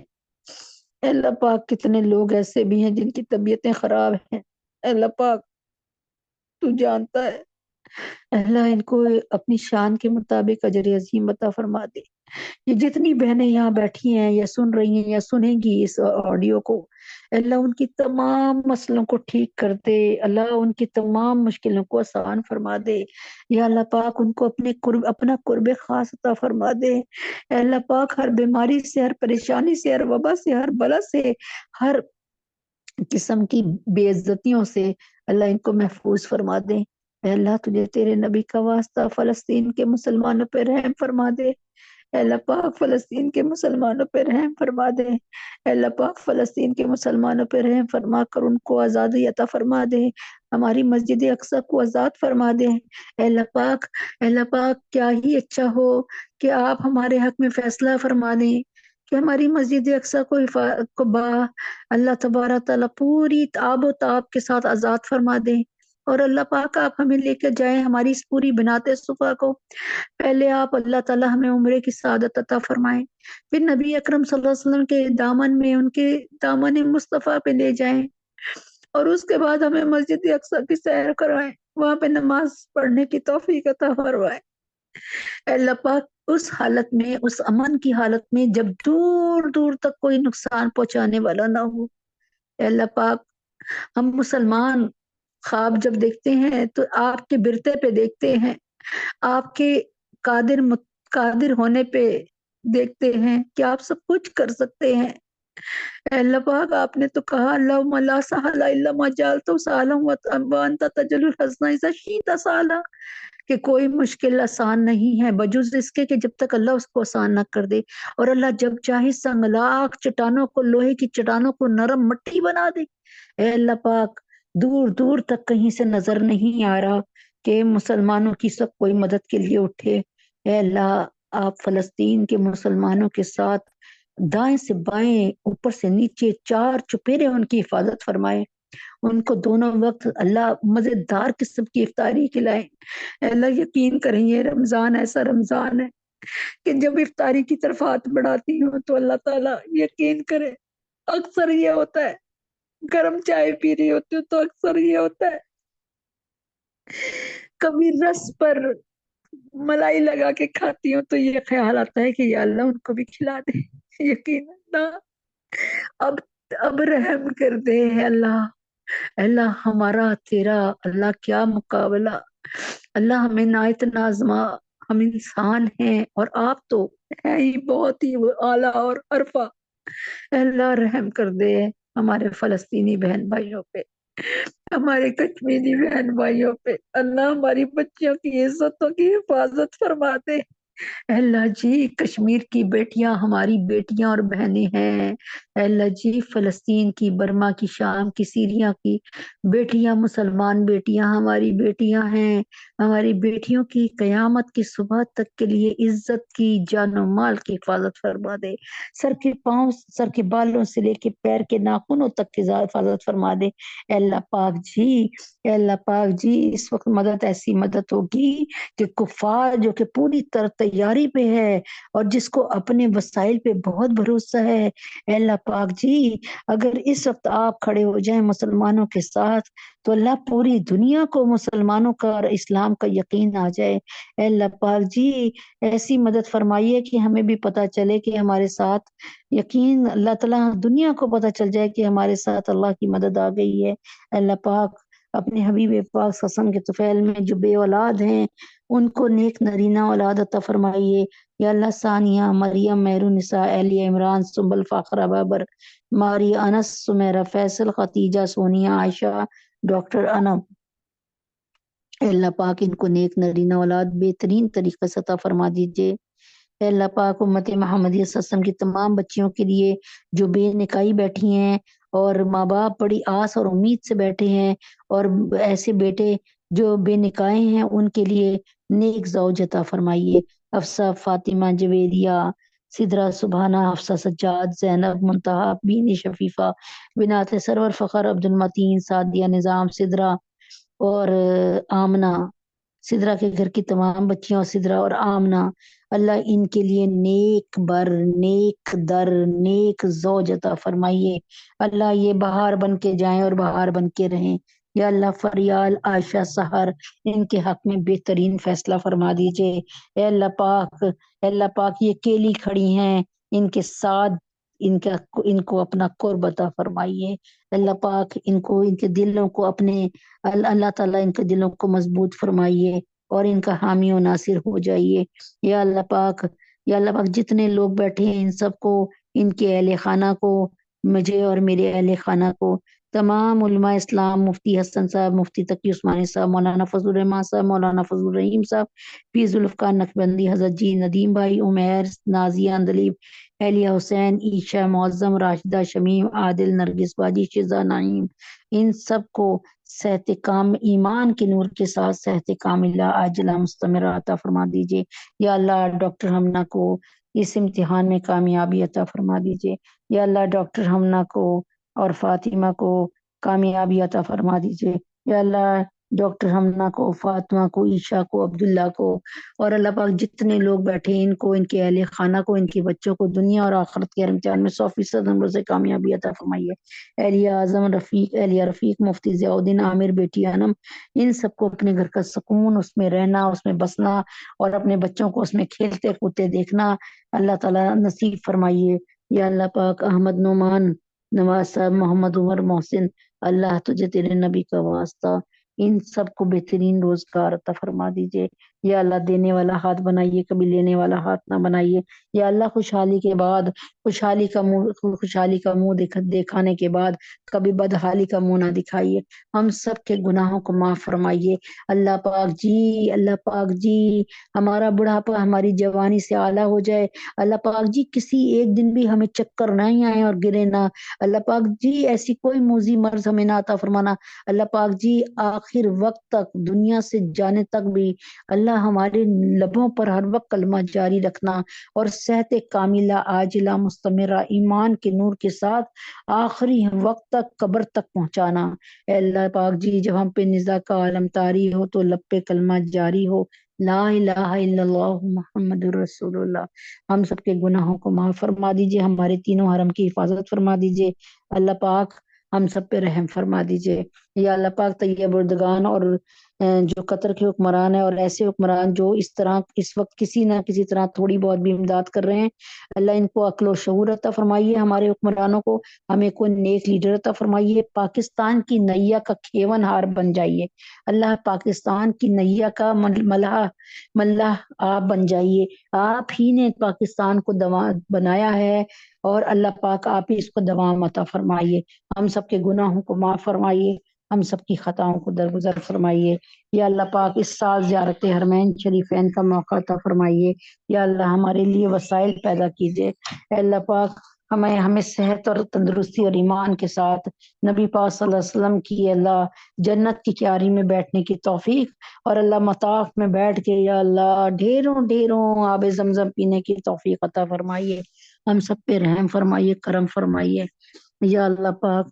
یا اللہ پاک رحم فرما دیجئے اور اللہ پاک پاکستان کو اسلام کا قلعہ بنا دیجئے یا اللہ۔ پاکستان میں بجلی کو اور پیٹرول کو بہت سستا کر دیجئے اے اللہ۔ غریبوں پر رحم فرما دیجئے، غریبوں کو حقیقی مومن بنائیے، امیروں کو حقیقی مومن بنائیے، اور اللہ ہمارے پاکستان کو مثالی اسلامی، اخلاقی، معاشی، معاشرتی ترقی عطا فرمائیے اللہ۔ ہم پہ رحم فرما دیجئے۔ وصلی اللہ تعالی علی خیر خلقہ محمد وعلی آلہ وصحبہ اجمعین برحمتک یا ارحم الراحمین۔ سبحان ربک رب العزت عما یصفون وسلام علی المرسلین والحمد للہ۔